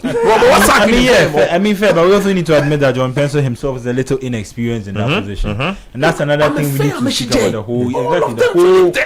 The whole bench itself is quite inexperienced. So if you now expect a new coach to come, obviously maybe someone like Desmond Ufe, definitely. Obviously maybe he came a little earlier, but it doesn't mean that he can't still gain from the experience that he learned from this period and make himself a better coach. Period, what experience was there? I mean, this is the disappointment part of coaching. So I think at the start of his coaching, he's been quite successful. That's what is so promising in such a way that if we don't allow him to grow, fair enough. Look, when you The Black Stars assistant coaching job. It's not a small job. It's not a small job. Let me give you a perfect example. When Akwesi Appiah was the deputy to Milovan, some of us who've had some personal conversations with Akwesi, he would tell you that Milovan demanded some level of contribution from him. That was why he could immediately step into the shoes of Milovan and qualify Ghana to the tournament, because he has learned from his boss. Yeah. How many times did we not see Otto Addo brush Desmond aside in broad daylight when the games were good? Why did come and go and sit down? Come and go and sit down. We saw it, and I came and I complained. Yeah. Desmond would do himself a lot of good. Don't forget, he's coached nowhere before. Straight, and Ketokreku brought him. They even gave him the head of coaching education in Ghana, when the likes of Otia Kenti and Cole were stay there. You see, if you are young, and that's why I think we always help him in the end. Let me ask a simple question. Yeah. Charlie, the issue is that how do we see coaches? I don't get it. We must it's not every coach who can handle a national team. No. Yep. Jose Beckerman. Yes. He coached the Argentina under-20 team for years. His role was just to groom, feed the national. Vicente the boss. Listen. All timer. You see, from the youth level. he groomed and fed. Before he became even the current Spanish coach. He went through all the ranks. Yes, the current Spanish coach. That's how you develop coaches. You think that we can take Ghana national team coach and just give it to anybody, an amateur coach? No, you don't do that. Somebody who has not even coached a club to this in a second division coach. Then we say that national team coach. What is that? Hey. Anyway, let me take some thoughts from Ghanaians. Ghanaians have been having their say on this matter. Let me go to YouTube and then read a few thoughts. I'll come to my message box as well. Lots of messages, lots and lots of messages. So this one here is from Kobina Amoa. It says GFA should give us either Mourinho, Klinsmann, or Joachim Löw. This one you have been ambitious. Wow. Wow, more messages. This one also is from John Doe. It says, please, for that South Africa coach, he's not good for national team. He is only good for club teams. Even he didn't qualify Bafana or win any cup with his national team. I think you're talking about Pitso. How many years did he coach? He says, although he's led. He has gone through the ranks. One Pitso the coach your team. More messages. Give Otto Addo a break, coach is gone. You sacked him. You took him to his homeland and sacked him there. I didn't even think of it. They took him to Germany and sacked him there. He invited his whole family for the game in Germany. It's not painful. I don't care. People are trying to court sympathy with his whole family. Was that? So what? I mean, I've been forced to watch his rubbish coaching for like close to 2 years. What are you people talking about? Does he know the level of suffering he has subjected us to? Ever since I was born, I don't remember a time where a coach went through a whole qualifying campaign without winning a single game. I haven't seen some before. Like, he's the first person who showed it to me. So yeah, we two were ahead. We at Transport Stadium. It was black after. In the Germany game, he was doing the sign of the cross. I couldn't believe the things I was seeing. I was face sign of the cross. Oh man. Otto Addo has really done something. I won your thing. Otto has really done a lot in his time here. Otto has really done a lot in his short time in this place. Let me read some messages coming through from here. This one says that simply Otto Shawa Diente Ket is and will always be a problem and a damper for Ghana. Its people and the spirit of the nation, everything that is good for the soul of the nation. Wow, harsh words. I mean, this one here, just a second, I'll come back to you in a bit. This one says that Ben, me and my boys apply for the Black Stars coaching job. So I no go doubt the 600 applications. And you see, seriously though, these people, they take me for granted. Wow, how can you tell us this KG2 story? Interesting. I said they should put out the top 10 names out of the 600. We just want to know the top 10. Yeah. Just 10. They should put that out for us. Yao Chris from Simon says that, good evening, gentlemen. The Otto Addo contract has a lot of things involved, and I wouldn't be surprised if someone is probably taking something in there from it. Namely, just save your breath. I know the government will not pay that money to Otto Addo at all. They're looking the contract. More messages coming through. This one here says that hi Sports Panorama. I'm in my shop listening to you guys and your panelists with rapt attention. In fact, every loving Ghanaian football fan is with you tonight. Otto must go is done. Thank you, Sir George from Safi Machali. People were literally running a whole campaign for Otto to go. Okateche Oseinyama says Kurt himself was voted into office when there was an injunction. He doesn't respect the laws of this country, so he thinks he can do things anyhow. Coach, we are behind you. Hashtag let's go to court. Italy. This one here says, so the FA boss can be charged for causing financial loss to the state. In fact, I think the FA boss must be fired immediately after the World Cup. Well, it's not that easy. This one here says, as of this way, we will go beyond our elastic limit to plead with the government of the day. The normalization committee of Ghana, the taxpayers' money was spent on that committee.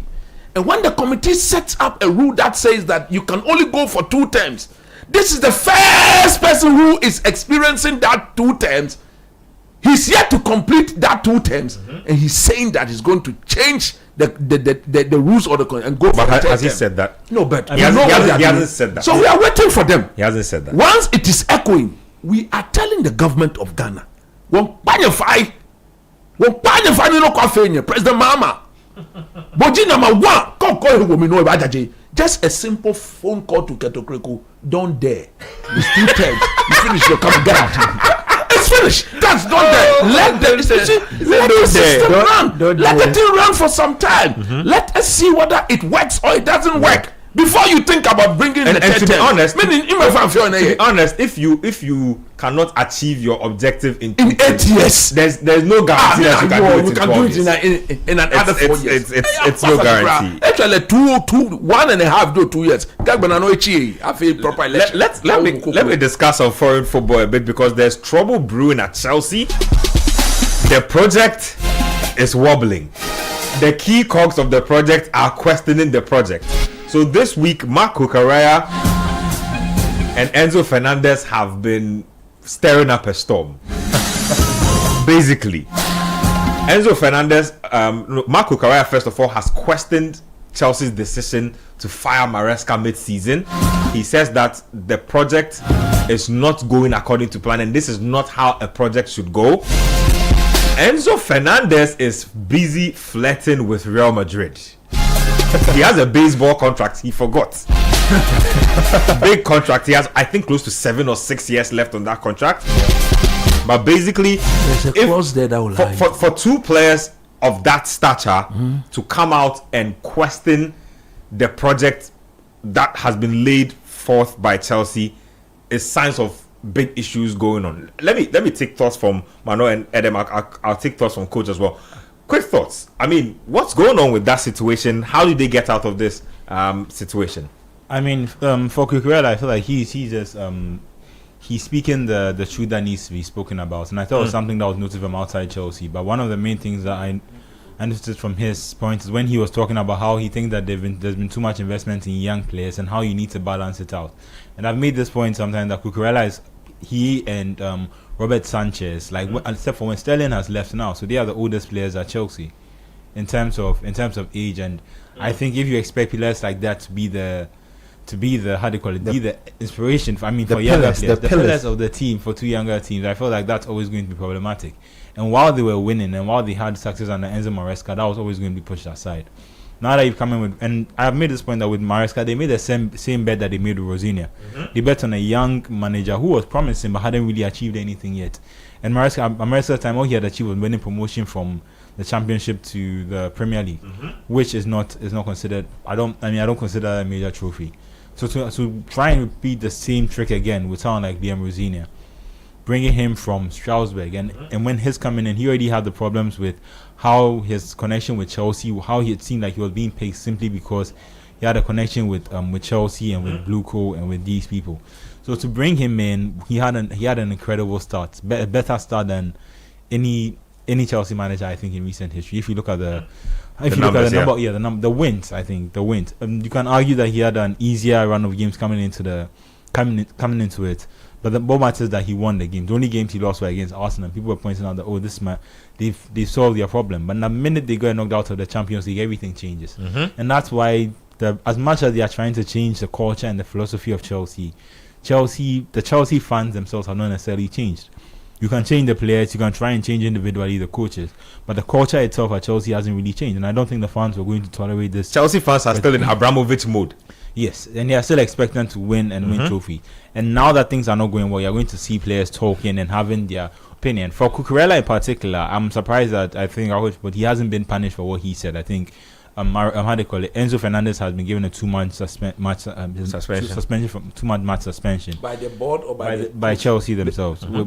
I mean, it'll come from a form of the coach. I find it funny. I find it really funny because Cucurella too openly flirted with Barcelona in that interview. They asked him about his thoughts of, and he said he wouldn't, if Barcelona calls, to be hard for him to ignore the call. So lose their contracts. Yeah, so I'm surprised they pick out Enzo and punish Enzo and leave Cucurella. It's just strange for me. I think Chelsea have made their bed with this thing, because he makes a fantastic point about how they brought Maresca in. Maresca was young, didn't have much experience at that level, but Maresca came in, and if he didn't do anything, he won. So he made the players believe in the project at that point in time. What were the real footballing reasons Maresca was fired for? No proper reasons. He told them he needed some 3-4 experienced players to complement the effort. He told him to shut up. This is a young project. You can't tell me when to take players off. Yeah, and then they'll be deciding who should play when the person. They said their analytics say that this guy must play this number of minutes. This guy. Then they should come coach the team. All that stuff. So, they just made their bed, because I think the project was going fine with Maresca. I don't think it was. I don't think it was going perfect. Even Maresca, I think they got a little fortunate. The reason the players got that winning mentality, and it was before the Europa League final. James made this very point that he wanted, because he has won the club. He's won the Champions League under Tuchel. He's won the Club World Cup.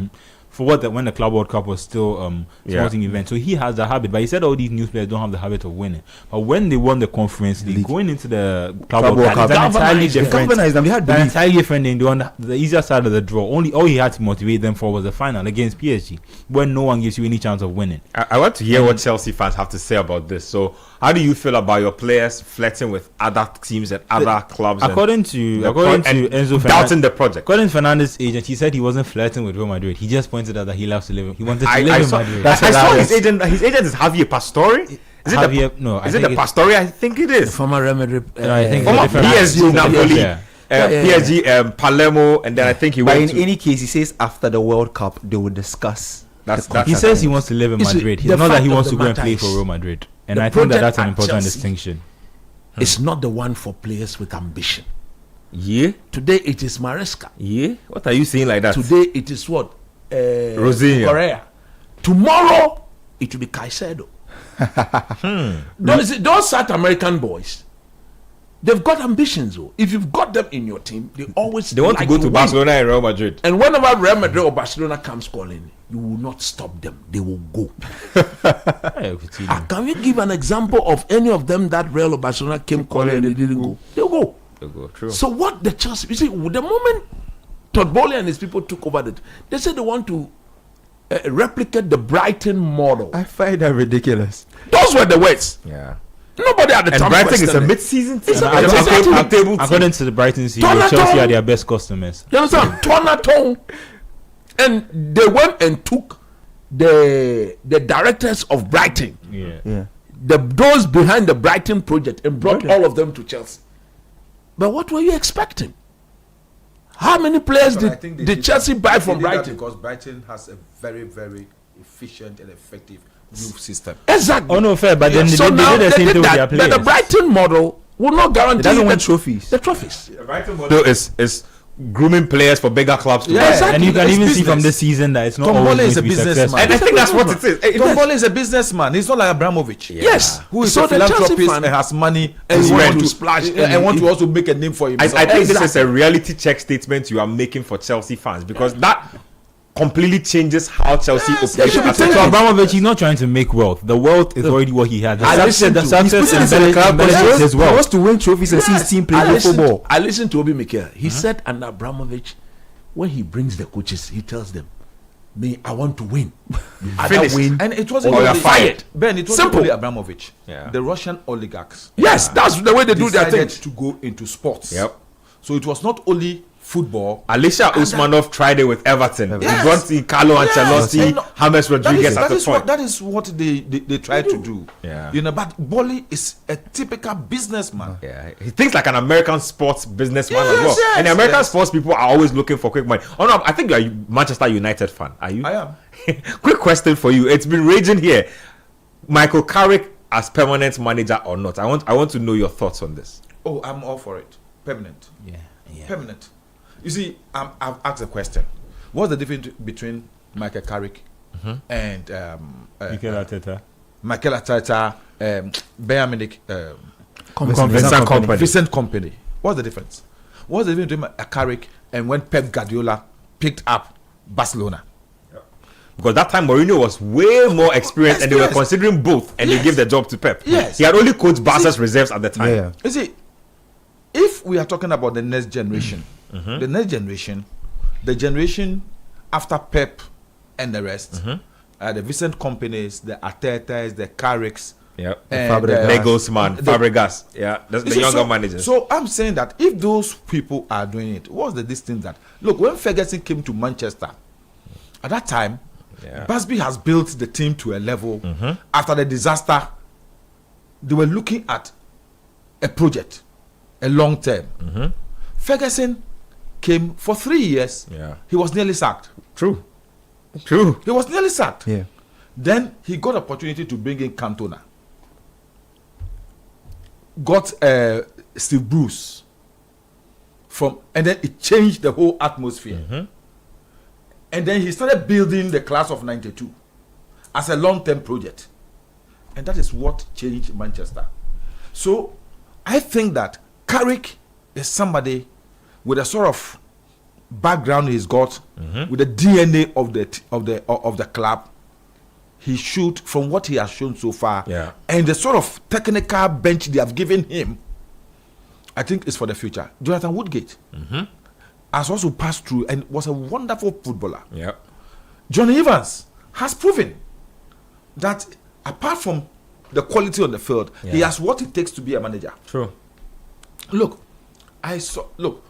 when Mark Hughes left Manchester City, he went United, to City. yeah. No, from Manchester he went to City, yeah. And after his playing career, all of a sudden when he jumped into coaching Blackburn and the place, I said, is he ripe yet for? But City went and bought him. You understand? So I think that Carrick has done, and the way and manner he has, the sort of environment he has built. If a different coach comes in and things do not go the way we've seen so far, what will be that's starting at point zero again? It will be a great disaster. So I think that Onias should be forthright, and because the good thing he's doing is that he's bringing some of the old players back. The last time he brought Berbatov to spend the whole 2 weeks in Carrington to help Shesko. Who better? You understand? he brought in the last time he brought in Patrice Evra to spend time with Patrick Dogu. So he identifies a limitation in a player, and then he brings somebody, an idol, a legend, and try to. Do you know what he's doing? It's not actually Berbatov. He's not coming to teach Shesko how to kick the ball, but just to work on his mental distance to develop him. Little tricks here and there that you will not get taught in the according academy. to people within Manchester, that's why Shesko is picked not up. bothered. Is not bothered about starting or coming in from the bench, because Berbatov told you when he came to Manchester, there were these strikers, and he has to start always from the bench. And when he came in, he was scoring. I read. He said, "Look, the coach who left before Carrick came, Solskjaer, do you know he was one of the greatest strikers, but he was starting from the bench. Teddy Sheringham was England's top striker. He was starting from the bench because Van Nistelrooy was around, Andy Cole was around, Dwight York was around. United have had some strikers before. So you see, top guys. I think that he's building something, and what I'm delighted about is that the noises from people like Roy Keane, which is actually born out of bitterness. Oh yes. Oh, Alex Ferguson allowed Roy Keane to go because he got Carrick. Yeah. And he was building for the future. If you look at Alex Ferguson, he will never sanction the movement of a particular star without somebody he thinks is ready to take over. When Steve Bruce was leaving, when Ronnie Johnson was leaving, do you know virtually Alex Ferguson sacked Yapstam? He sacked Yapstam because... And Yapstam was a big star at United then. But because he has already identified Gabriel Henze. So he thought that if Yapstam goes, it will not have effect. And he was confident in Rio Ferdinand. So sometimes that is what I think we must be looking at. Somebody who knows the team very well, in and out, and will be able understands the culture of the team. And especially when it's about a team like Manchester, the pressure. Yeah. It's like, I think Carrick understands what it is to be United boss. And he has the demeanor. Yeah. Carrick is not as feisty and as brashy as Amorim. One of the problems Amorim had was that little bit of arrogance, speaking his mind in the media all the time. You can't do that with Manchester United. Hey, the club is too big. The club is too big for you to think that what you say must always be it. Yeah. The supporters group, I stayed in Manchester for some time, bro. When Manchester has a match, the air you breathe around the area is different.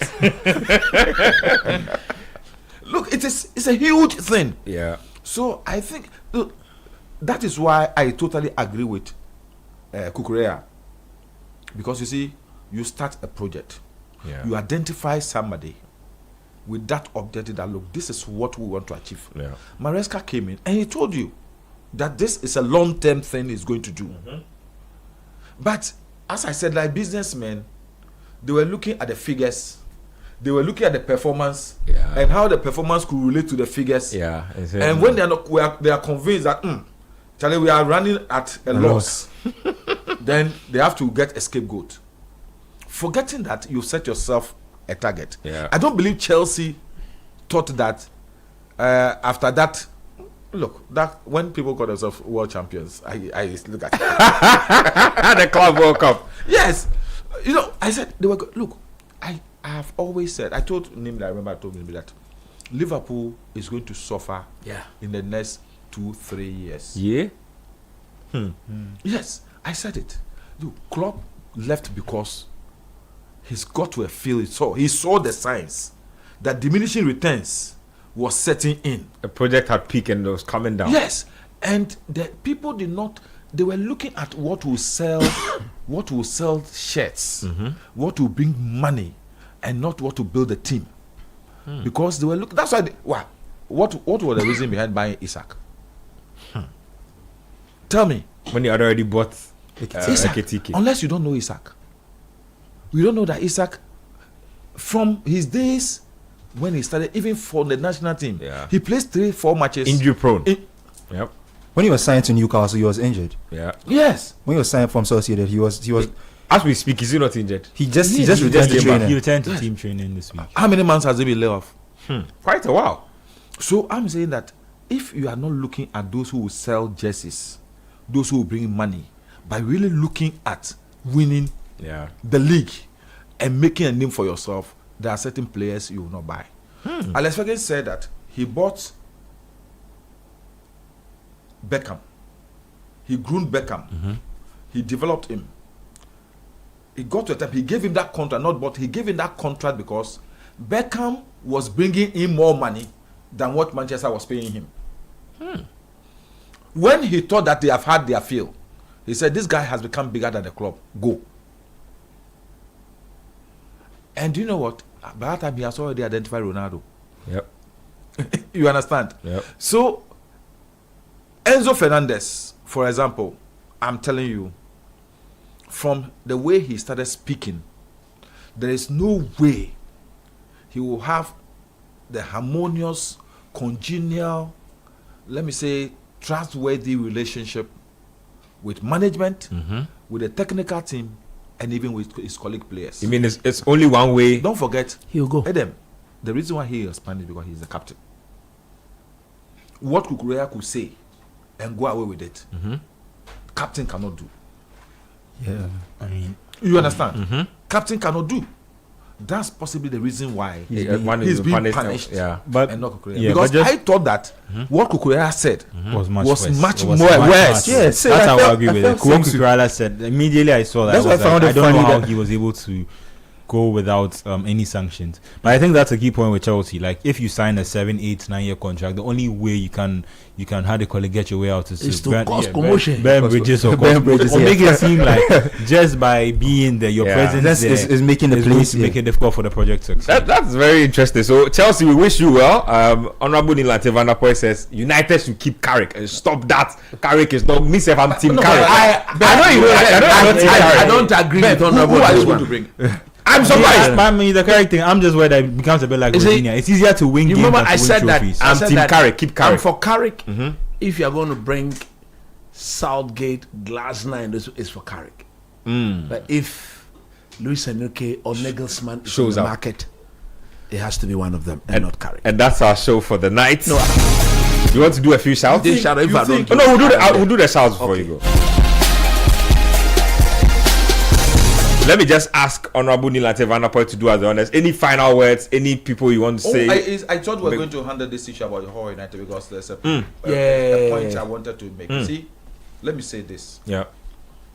When politicians decide to venture into areas they are not conversant with, and they want to use club football to enhance their popularity, it's a problem. It's a problem. It's a problem. When Amewu came to buy Liberty, I told everybody around me, I'm part of Liberty, said this is a disaster, our team is gone. I'm being frank with you. It was all because of politics. Why did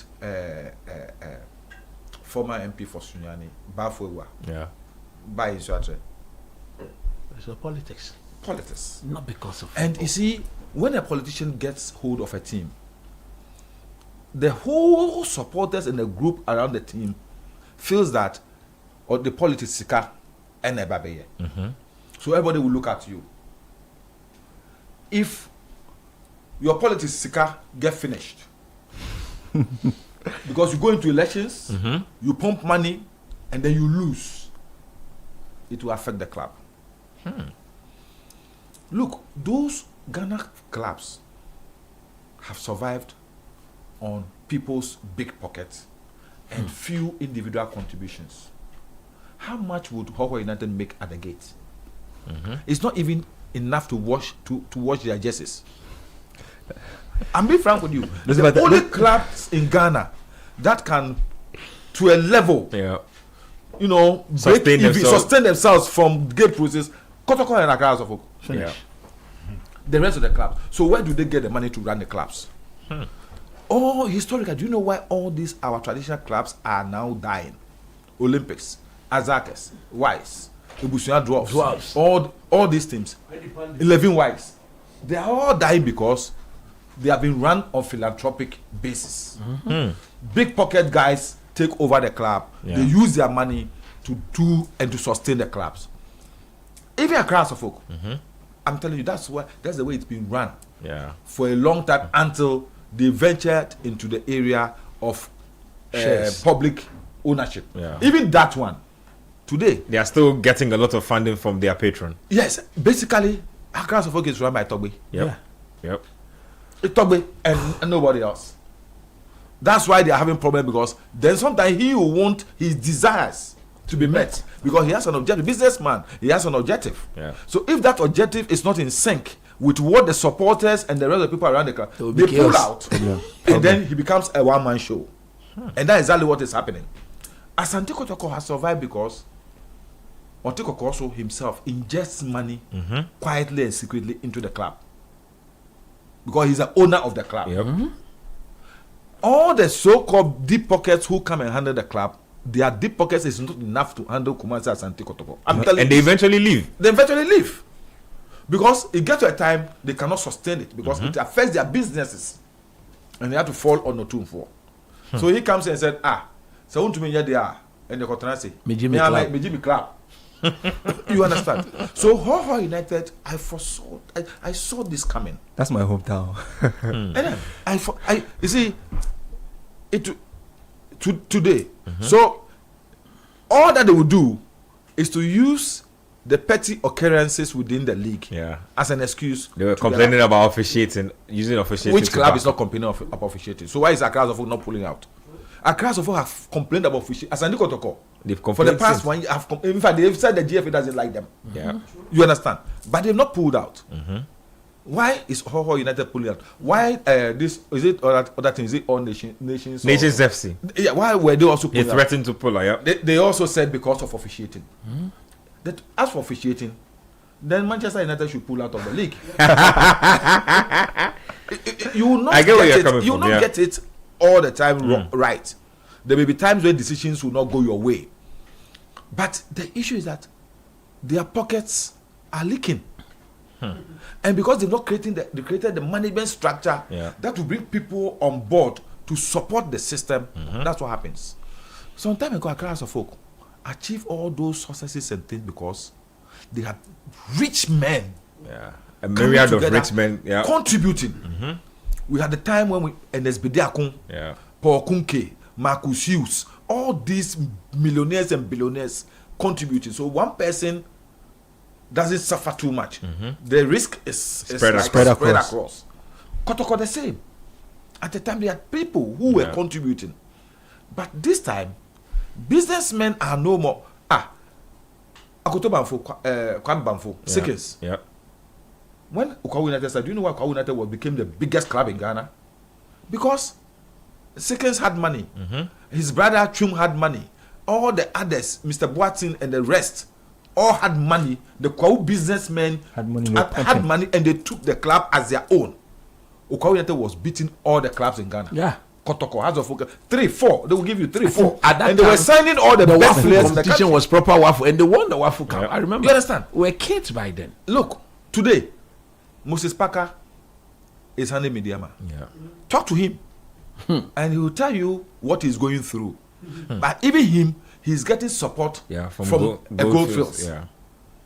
Ashanti Goldfields. Why did the crowd crumble?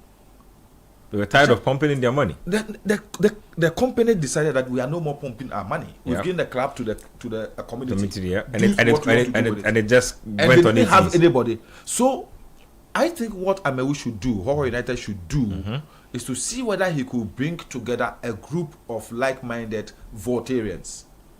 You see, who will take the club? Who will take the club as this one is to we are using the club to unite the people.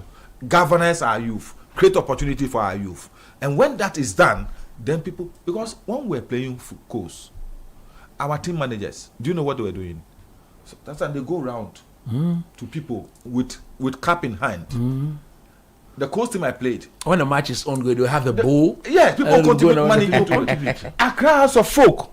Every Friday, training ground comes round lotteries. Yes. They come round with bowls. And supporters put money in it. So no one person can run a football club in Ghana. It will collapse. It is not sustainable. So we should look at other like-minded, not political. Look at businessmen, some Voltarians who can, because people who have a real interest in it. It will be difficult for us to have. Heart of Lions is no more from there. Randy has taken it away from there. Basically, it has become almost like an Accra club. You understand? Heart of Lions, the person who did it by that time had money. Victor, so when he started going down, he decided to sell the club. He sold the club because he couldn't sustain it. The same things. We should look at people, possibly one or two people, and then try, because there are some good businessmen. You know, oil people from the Volta region, and there's a lot of talent in the Volta region. Yes, a lot. There's a lot of talent in the Volta region. So that they can hold the team together, because it will be too bad for the team just to collapse just like that. They should play the league and they should stop that. I like the counsel we've gotten from the Honorable Nilante van der Poy on Ho United. Let's do some shouts before we go. I want to go first. Thank you. Today is a special day. It's a very beautiful day for a young lady Today she turns 11 years. Today is her day. Good Friday is the day that belongs to Ifua Krobia Asantewa Asante. Krobia Asante. Ifua Krobia Asantewa Asante. It is coming from my boss at the Roman Ridge School. That is his daughter. He's got 4 beautiful children, and she's the only girl. Nice so from one. my boss, nice one. He says that Ifua attends the ultimate star school, Kaswa. He say, watching you grow into such a wonderful young girl has been my joy as a father. May God continue to guide your steps, protect your spirit, and grant you all the wisdom your heart desires. Then he goes on and say that from your mom, Mrs. Sarah Asante, and your dad, Mr. Desmond Asante, aka the Great Santino. Oh, Charlie. The great Santino. That is my boss at the Roman Great School. Santino. The Great Santino. And from all her siblings. And most important, from her uncle, Coach Christopher Nimue. Mami Efua, God will bless you. Like your father said, the good Lord will take charge. He will guide you through life. And as you grow, it is only the destination of God concerning your life that will come to pass. Thank you. You are guided by your mother, Mrs. Sarah Asante, your father. Thank you. These are all godly people, and they hope and pray and believe that with God in your life, beyond the sky is your limit. Happy birthday. Wati, I hear you are at the mall already with your whole family. Chilling. Uncle, you are with the mall. I say, go there and enjoy yourself. Great Santino. No more 11 no fiole. Obani bile anamishe. No more join your friend.